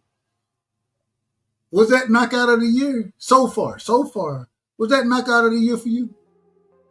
Right now, it's definitely knockout of the year. And, you know, I did get the chance to talk with Brian Norman Sr. before that fight. And he told me, you know, he told me they were going to take care of business because I was asking him about the, you know, were they going to be worried about the judges or not? And the first thing he told me, he said, he's not going to worry about the judges because it's not going to go to distance. And man, when he said that, he meant it. That's definitely knockout of the year. When's the last time you seen a brother saying, I mean, no disrespect to Jen Sasaki, shout out to that brother for pulling up on Junior, you know what I'm saying, after his last fight and saying, if you ain't gonna fight, I want to fight with you if you ain't fighting Boots. Junior accepting it, going over there to Japan, putting hands on him, and now we come to find out that the brother don't remember the last 6 weeks after the knockout. I don't know how true it is. I'm just going off of the report. So if I'm out of order, y'all call me out of order. But man, what do you see Junior, Brian Norman Jr., and you know I'm a Georgia boy, me personally. So I'm biased. I'm very biased. I ain't got no problem saying that I'm biased. I'm rooting for Junior. I'm rooting for Junior at every reach that we can speak on. I'm rooting for Junior. What's your opinion on Junior or Junior now having the world at his hands? In my personal opinion, Boots moving up. First off, did Boots run? I done heard people say Boots ran from Junior. Do you think that's true? I'm gonna say this first because I like to keep it real. I don't have no choice but to be biased when it comes to Brian Norman Jr. because Brian Norman Sr., anytime I ask him for an interview, he's willing to come over. So I'm just gonna keep it 100 with y'all. You know what I'm saying? I'm gonna be a little biased. I definitely believe that he got the world at the palm of his hands right now. But do I believe Boots ran? I don't like using that word run, coward when it comes to boxers. They put their life on the line. I try to stay away from that. Did I want to see the fight? Sunday, Brian Norman Sr. said that makes sense though. Okay, they already told Boots they were gonna fight him as soon as this fight was over with. Now the fight is over with. What would be the need for you to go to 154? Now they saying Boots having problems making weight. So now Brian Norman Sr. said. He said the last time we heard Boots talking about 147, he said he can make 147 with no problem, which in actuality is the truth. So, you know, it's for however a person want to feel about it. I ain't got no, you know what I'm saying, problem with it one way or another. Like I said, I don't want to say he ran. I think both of those dudes are very special talents. I think it would be a great fight. You know what I'm saying? I would love to see it. Who you pick to win? Man. If I ain't gonna lie, at first I felt like Boots had too much experience. I was feeling like that. But with each fight, I felt like Brian Norman has gotten, you know what I'm saying, Junior has gotten better with each fight. He looked better. He looked better and better. It's still a tough fight. It's a tough fight for Brian. You know what I'm saying? It's a tough fight for Junior. It's a tough fight. Boots a special talent, man. And I think that what we're going to see is I think that people are going to get the opportunity to be quiet real soon here. Once he hits 154, now we know Virgil has came out and said something about an injury. That's why he's not taking the fight with Boots right now. I didn't know he was injured, but now all of a sudden he's injured when Boots wants to fight him. So I just want Boots to go up to 154 and get those fights he needs to get, and then people can start really seeing just what I see in Boots. You know what I'm saying? I think that's what it's going to take. I think it's a 50-50 fight, you ask me. I think that Brian Norman has power that Boots hasn't seen, and Boots has a lot of skill that Brian Norman hadn't seen. I like it. All right, so we're gonna break it down. At 47 now, you got Mario Barrios versus Manny Pacquiao. I still don't know how that fight. Don't get me started. I'll be long-winded about that one. Does Pacquiao stand a chance at 73 years old? Oh, excuse me. 46 years. However, I don't know how old Manny Pacquiao is. Let me stop lying. Does he stand a chance against Mario Barrios, Manny Pacquiao? If Manny Pacquiao is drinking that pee again, he stands a chance against anybody. If he's doing what he once was doing, and so nobody don't get it twisted, Manny Pacquiao is my favorite fighter ever. You know what I'm saying? He's my favorite fighter ever.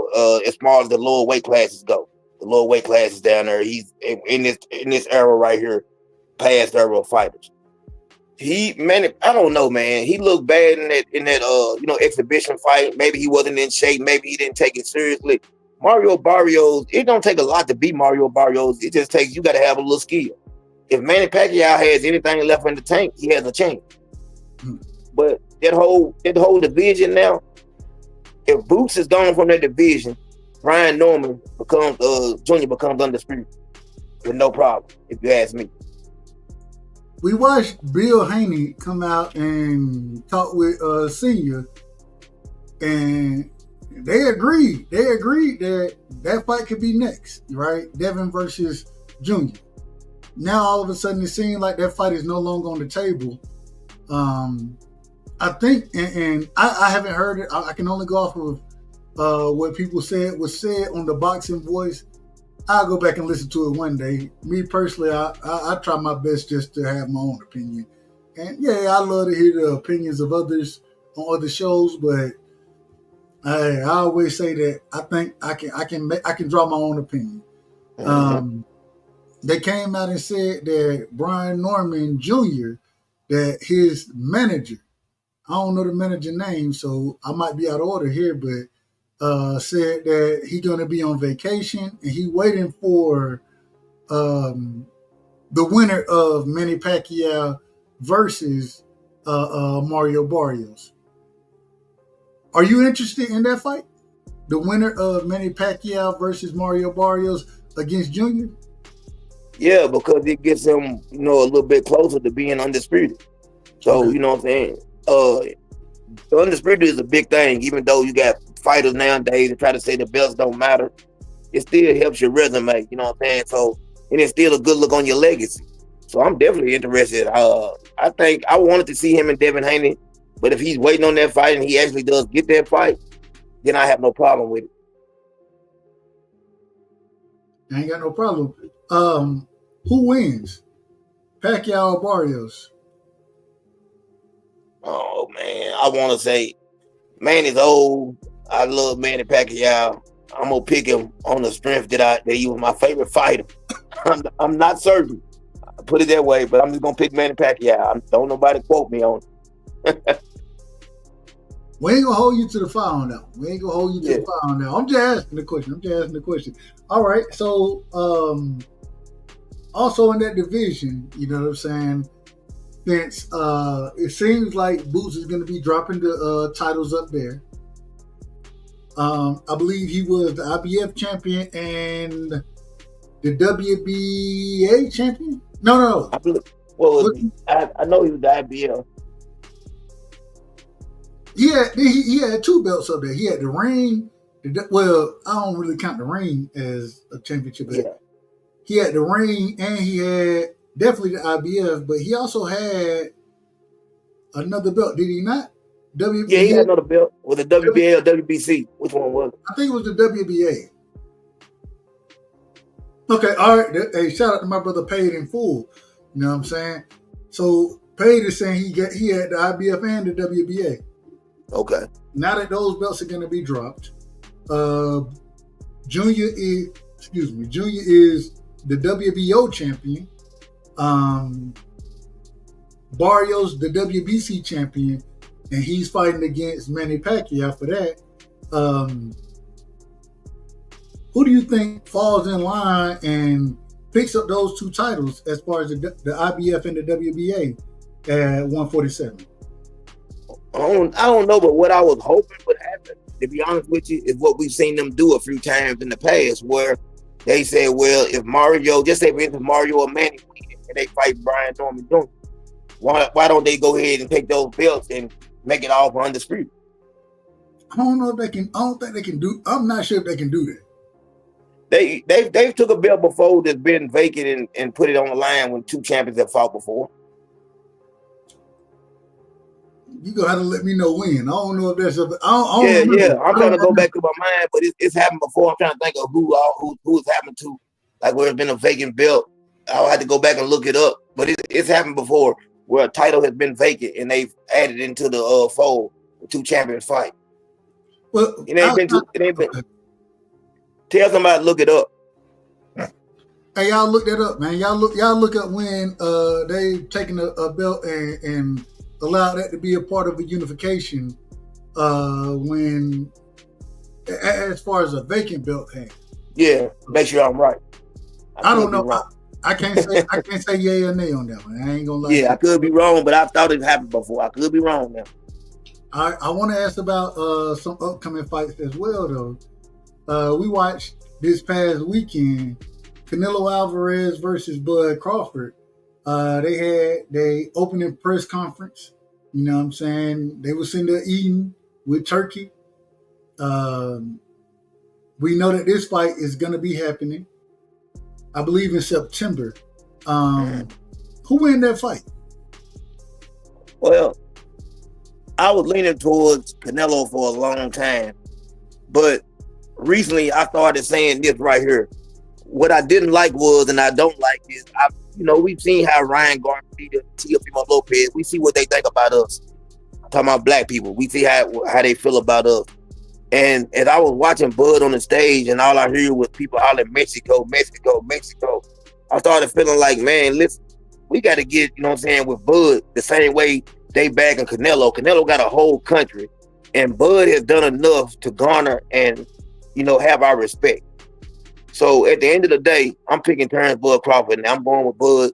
I got to ride till the wheels fall off because I feel like he needs our backing. We need to show him that he got the same support, the same kind of support system that Canelo Alvarez has. And people might not like that, but that's just how I feel about it. You got it by stoppage or by decision? I don't think anybody stopping Canelo. I think, Canelo has a cast iron chin.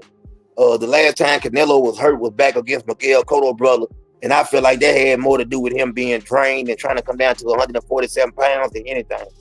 I don't think anybody's knocked Canelo out. Okay. Not around that way. No. I ain't mad at it. Okay, so going into some of the younger guys, you know what I'm saying? First off, I gotta ask this question. And I think me and you, we kind of had conversations about it, but we got to put it on the record. And hey, when you live with me, it's the record. So we watched Keyshawn Davis act the fool. You know what I'm saying? I don't think any of us condone especially him missing weight and then going in. Supposedly, I done heard different stories. I done heard folks say it wasn't no jumping, nothing like that. But we watched Keyshawn Davis get hands put on him by Albright, and then Keyshawn goes into the dressing room and start headbutting folks and acting a fool out there. What's your thoughts on what Keyshawn did in that at that time? You know what I'm saying? After he missed weight and then his brother lost. Up until that point, Keyshawn Davis was one of my favorite young fighters. And don't get it twisted, Keyshawn Davis is a very talented fighter. I just feel like he's like, you know what I'm saying? Like, you're not selling out arenas yet, and you're not a big pay-per-view name yet. So I feel like, man, that he got kind of ahead of himself, and he started feeling himself and feeling like that he was bigger than what he really is. And, man, I don't know what that was about. You know what I'm saying? As far as what he done, like, you playing with your career. Like, I can't understand it. You know what I'm saying? I don't know what to say about that. You know what I'm saying? I just think it was a stupid move on his behalf. You know what I'm saying? His brother, the one that got the loss, he didn't go in there and do anything. Why would you go in there? I got the perfect, and this is the first time we done did this tonight, but I got the perfect thing to tell you right there. You know what it was? Damn. It's a bunch of bull. That's what it was. Yep. That's it. Yep. That's all it was. Some bull. But, all right, going into some other fights. And Lamont Roach versus Tank Davis. It seemed like the rematch is made now. I thought Lamont Roach won the first fight. You know what I'm saying? It ended up being a draw. I always got to say this, and folks hate when I do this, but you got a couple of seconds for me, right? Yep. What happened? I just got my hair done 2 days ago, and she put grease in my shit, so the shit was like, you know, like when you sweating and things like that, and the grease come in my face, it burnt my eyes type shit. Damn, why y'all booing like I'm saying bullshit? Like, this is real facts. Come on, man. I just got my head done. We ain't gonna let the whole thing play because hey, I don't want to let the whole thing play. But the man said he got grease in his eye, so he took a knee. Who you thought won the first fight? Who you think win the rematch? Well, I don't want no Tank Davis fans getting mad at me. Tank you know they come at your helmet for no. You know how they are, but that's okay. I already know how they is. I'm just talking. Okay. I don't care. I had it 7-5 for Lamont. Okay. You know what I'm saying? I thought he won. Even without the knockdown, I had Lamont winning. I think I didn't like what I seen in Tank's corner, meaning that I'm always used to seeing Calvin being the one really controlling and running the show. I didn't like the switch up. I don't think that was a good look. I don't know what's going on with Calvin and Tank, and I keep telling people this. Why is Tank jumping from here to there to here to there? You can say whatever you want to say about what he always trained with these people, this and that. Yeah, that's one thing to train with him. But when have these people been in his corner? When has somebody outside of Calvin been the one running the show? I need him to get back focused. I need him to get Calvin back in his corner. I feel like he ain't been focused in a while. And I think that's what happened in that fight. I ain't gonna lie to you. I think if Tank is focused and he got Calvin, we see a better version of him. I believe BBO put this out earlier that Tank is gonna be back with Calvin. Kenny Ellis as well. He's gonna be in Tank's corner. Okay. With those two things, if they're true, I don't have any. I don't have no knowledge of it, but I trust my brother BVO. You know what I'm saying? If BVO, if he reporting on it, I think he's gonna try to be accurate with it. And so, if Calvin and Kenny are back in Tank's corner, do you think it changes the fight? I believe he fights a better fight now. But this can also be a problem. You remember when Shane Mosley fought Vernon Forge? They knew each other well. Right. Sometimes people just know you, and it's gonna be a bad matchup for you, no matter what. That could be a possibility here. It could have nothing to do with what we think, and it can have something to do with Lamont Roach and Tank just really knowing each other. Okay. So if I held your feet to the fire, you got to pick one. Who you picking? I'm gonna pick Tank to win the rematch. All right, I ain't mad at it. I ain't mad. Let's see. Any other? Oh, real quick, I want your opinion on what we saw this weekend. You know what I'm saying? We saw Truck Simpson versus Jihad Tucker. I thought that was a hell of a fight. I give both of them credit. You know what I'm saying? Jihad ended up winning on the scorecards, but I thought Truck fought his ass off. I thought Jihad fought his ass off. You know what I'm saying? I don't really want to shit on either one of those brothers because hell, sometimes, hey, you lose. Somebody got to lose. You know what I'm saying? But I thought it was a great fight. I thought this was a coming of age fight for both of them, and it was two young guys getting in the ring together, something that we don't see on a regular basis. What's your thoughts on that fight, and what do you see next for both of those fighters? Oh man, Truck, he got 3 losses now, right? That's his third loss. He's still young. The problem with Truck, and I've seen this in a few of his fights, I think sometimes he like to put his back against the ropes too much for me. A little bit too much for me. I think there's a problem. I think they need to get him out of that. He looked good.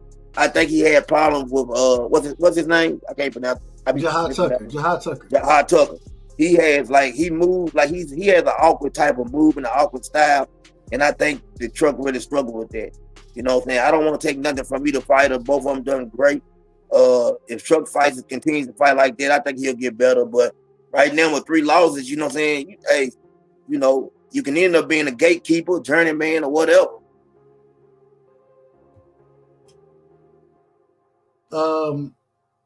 Jerron Boots Ennis just moved to 54, right? Yeah. Who the best? Well, that's what we've heard. That's what we've heard. Yeah. Who the best fighter? You know what I'm saying? Outside of and you can't because Boots ain't fought there yet. You can't use Boots. Who the best fighter at 54 outside of Boots right now?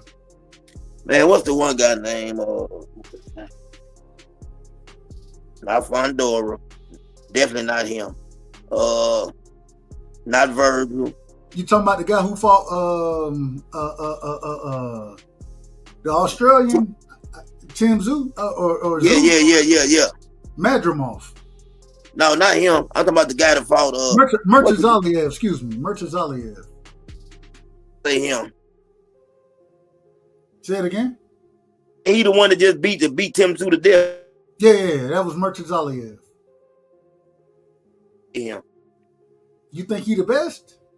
I think. Who you think's better? You think what's his name? The other one named Bachram. What's his name? No, Bachram is Murtazaliev. Bachram Murtazaliev. Okay, well that's what I'm talking. He's the best. He the best. Amazing. I ain't mad at it. Yeah. I think he's by far the best to me. Do you think? I done heard a lot of folks say that the 54-pound division. Hey, that's the division right there. I done heard a lot of folks say that. Do you agree with it? Do you think that 54 is the best division in boxing right now? Yeah, if you look at if you going from 54 down right now, I would definitely have to say 54 seems like the most. Now 40 ain't bad. 140 got some nice fights. You know what I'm saying? That can be made right there with Gary Antoine Russell down there and those guys, Cerebral Matil. Everybody's down there. I guess I don't know what Teofimo Lopez gonna do, but that's a nice division too. So 154 and 140 to me right now are the best two lower weight class divisions. But you bringing up 40. What do you think happens at 40? Who ends up being the dog at 40? I truly believe that Gary Antoine Russell is the best fighter at 140. I believe that slip up he had with what was the guy he fought? You know what I'm saying? Pollo. I'm old, so sometimes I forget names, y'all. But I believe that Gary Antoine Russell is definitely the best. I believe he was dealing with a lot with his dad being sick and everything, or passing away. Whatever he was dealing with around that time, I believe it affected that fight, and it still was a close fight. I believe we got to focus Gary Antoine Russell. I don't see nobody. That pressure hard to deal with, man, because he can box and he apply pressure. I don't think nobody's beating him at 140. Not again. Okay. Moving on. Coming up now, we got Shakur Stevenson versus William Zepeda. 10-2, 9-3, 8-4. Go ahead. Yeah, Shakur Stevenson, Washington. Listen, I don't care how small the ring is. I think Shakur Stevenson get a lot of slack. People don't like him because he talk a lot and he do say some stupid stuff sometimes. But the dude he's very skillful. I think it's a bad matchup for Zepeda. We seen how he looked against Tevin Farmer. I think that, Shakur Stevenson is 4 times better than Tevin Farmer. He's in trouble. And I'm glad you brought up Tevin Farmer because this weekend we got Tevin Farmer versus Kid Austin, right? Yep. Who win that fight? Tevin Farmer. You think Tevin Farmer put hands on Kid Austin? I think he beats Kid Austin. I think experience. I'm taking Tevin Farmer. I think he's gonna be my upset. I think the experience level. I think Tevin Farmer is better than what people think. I got him winning that fight on the decision, split decision. Okay, man. I'm gonna just be real with you. Y'all be calling split decisions. I still ain't that good. I can't call a split decision. You know what I'm saying? I'm either gonna say a split decision is almost like I don't know who won it. It just happened how the judges repped it. I don't think it's gonna be that close. You know what I'm saying? You know why I call it a split decision for? Because I think I believe that Tevin Farmer is gonna outclass him, but I believe one of them judges gonna try to pull something funny just because of the names of Floyd Schofield being young, upcoming fighter. One of them judges might try to give it to him, but I think that's why I say split decision. Well, what I'm gonna tell you is basically what you're telling me is that the Manila folders have been handed out. Yeah, That's definitely. what it sounds like. The Manila folders have been handed out. But I mean, it is what it is. So I want to ask this: you got Turkey coming out here with this whole no running rule, and has actually came out for the Canelo Bud fight. Said he's offering an extra $1 million. You know what I'm saying, for a knockout for one of those. He changed that. He changed it. He changed it. It went from knockout to the winner gets $1 million now. Okay. I didn't see it. I didn't see that. I didn't see that. Well, like I tell you, y'all smarter than me, so I might be out of order. But the whole running situation. I said personally, I think that there should be a standard ring size for every fight. I think 20 by 20 would be fine for me. You know what I'm saying? It ain't got to be 18, it ain't got to be 22, 20 by 20. Standard ring size for all boxing matches. When we look at the NFL, when we look at any other sport, the field size is standard. Yep. Let's make it standard for boxing. I think that's fair. What's your thoughts? I definitely agree with that. I don't like the 18 by 18. You seen how it looked with trucking them, that ring. And I mean, there was nowhere to move at, period, in that ring. It did turn out to be a good fight, though, because of that, maybe. You know what I'm saying? But I feel like this. It's your job as a boxer to know how to cut the ring off, too. Like, listen, don't let me make it so easy for you that you don't have to work on your skills no more. Because I feel like a lot of fighters are crying because a lot of them are flat-footed and they can't cut the ring off. And I like what Bud said. Bud said he's not going to allow nobody to tell him how to fight when he's been fighting all his life. Yeah. Well, I got to ask this. We 3 hours in, going on 3:30, but I got to ask, first off, I got two final questions. I got 2 questions for you. 2 questions. First off, do you want to drop the link and let the people come up, or are you good with it? No, they welcome whoever want to come up. This is Doug. This is Doug Rightside show. I'm just a guest. Well, hell, you the star of the show, my brother. Yeah, I'm just a guest. Second question. Did you have fun? Man, I enjoyed myself. It was a beautiful conversation, and I definitely appreciate you, brother, because I got an opportunity.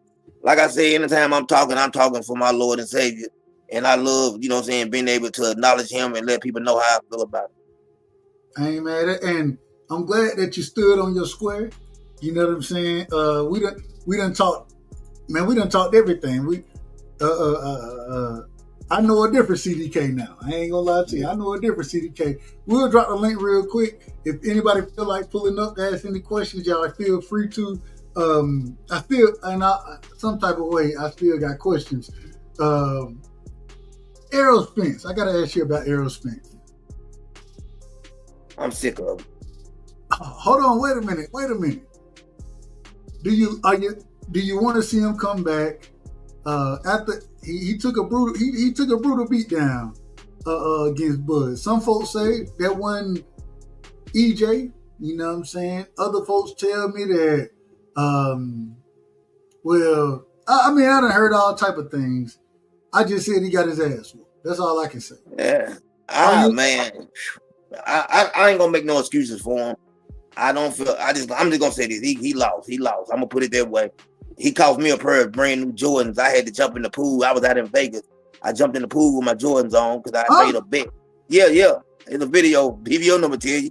I jumped in the pool with my Jordans on because he lost. That was my bet. Man, listen. I picked EJ to win the fight. Me too. Bud showed me I was wrong. And Bud said, I got. Hold on. This is for me right here. This is for me. I picked EJ to win the fight, and you know what I gotta say about myself? Yeah. The fuck is wrong with you people? Who raised you? Well, my grandma did, but in that situation, I was shocked. I thought EJ had a lot more than what he came out there with, and when he got hands put on him, I mean, who am I? Who am I? I got to give credit what credit is due, and Bud deserves all the credit in the world, in my opinion. Man, looked like a deer in headlights. He didn't know what he was doing. Man, David Benavidez, got to ask about him. He goes out, and I remember a time where Canelo Alvarez said, these guys need to fight each other, right? Yep. David Benavidez went out there and put hands on Boo Boo. He put hands on Caleb Plant. Put hands on David Morrell. The other dude, what is it? What's the other guy name he beat? He only had one loss. Hold on. You talking about the one at 175? Yep. Yeah. Beat his ass too. So when Canelo gonna fight David Benavidez? Man, when they stop eating burritos over in Mexico. All right. Well, all I gotta tell you is CDK. Well, first off, let me ask this. Do you have any final words for me tonight, man, before we shut this thing down? Only reason we 3 hours and 15 minutes in, I told you, I always tell folks, the conversation some type of way end up being longer than what we expect it to be. It always does, but it's always a good conversation. And so, CDK, man, I appreciate you. Do you have any last words for me? No, man, I appreciate you. Thank you for having me. It's been an honor, and you've been a great host.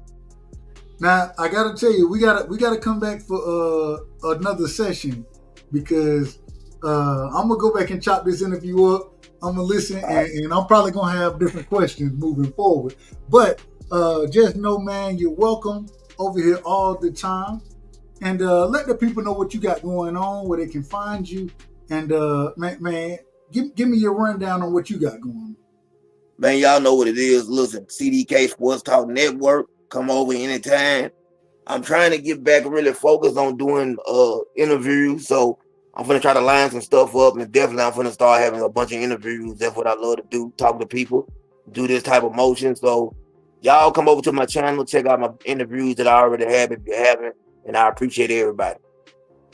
Man, CDK, it's been a blessing, and I'm gonna hit you after. You know what I'm saying? I'll probably hit you tomorrow because there are a few things I want to talk to you about. Outside of the boxing talk, just breaking down some of the things we talked about tonight. And man, it's just been a fantastic time having you. And man, thank you. Thank you so very much. And so as always, man, I appreciate you. And y'all make sure y'all go sub to CDK. You know what I'm saying? Like the brother said, if y'all don't know, he just had when Junior was over there getting ready to fight, he had Senior on the podcast. You know what I'm saying? He was interviewing Senior. CDK said, shit, I didn't even know it was going to happen that way. I was just up after the thumb surgery, and he happened to be up, so I said, pull up. And he pulled up. You know what I'm saying? So, man, y'all make sure CDK, man, he doing his thing out there. Y'all make sure y'all go show that brother love, respect, and CDK, thank you. Thank you so much for a great time tonight, and we definitely got to rock again. We will. All right, man. Hey, appreciate you. And, hey, man, shout out to everybody in the chat. You know what I'm saying? Everybody who came through, who showed love. And, man, as always, well, first off, we always got to say this, man. Negro may say certain things, right? And CDK, this is for you right here. This is for you. Because they be like, man, who the hell is CD? Well, this is who CDK is. The fucking nobody? That fucking nobody is John Wick. CDK is the John Wick out this motherfucker, man. hey, taking heads off. And, man, I appreciate you, my brother. Thank you. And we'll do it again. We out. Appreciate you. And, man, appreciate everybody pulling up. I ain't gonna lie to y'all. No, I ain't even finna say that. I'm not even finna say that. I'm gonna put a lot of y'all and say that, man, hey, I'm getting ready to go. Well, I'm getting ready to lay it down. And, man, we'll do it again, CDK. I'm out. Shout out to my brother, man. And if y'all don't know, man, we all over here, man, you're rocking on the right side, man. Salute. Bud Crawford is a fight fan. And he's a fight fan's fighter. The Ennis Express is a runaway train. Ain't no pressure when you built for this. Man down, round one. The truth hurts. Ladies and gentlemen, presenting the undefeated super flyweight from San Antonio, Texas, Jesse Bam Rodriguez!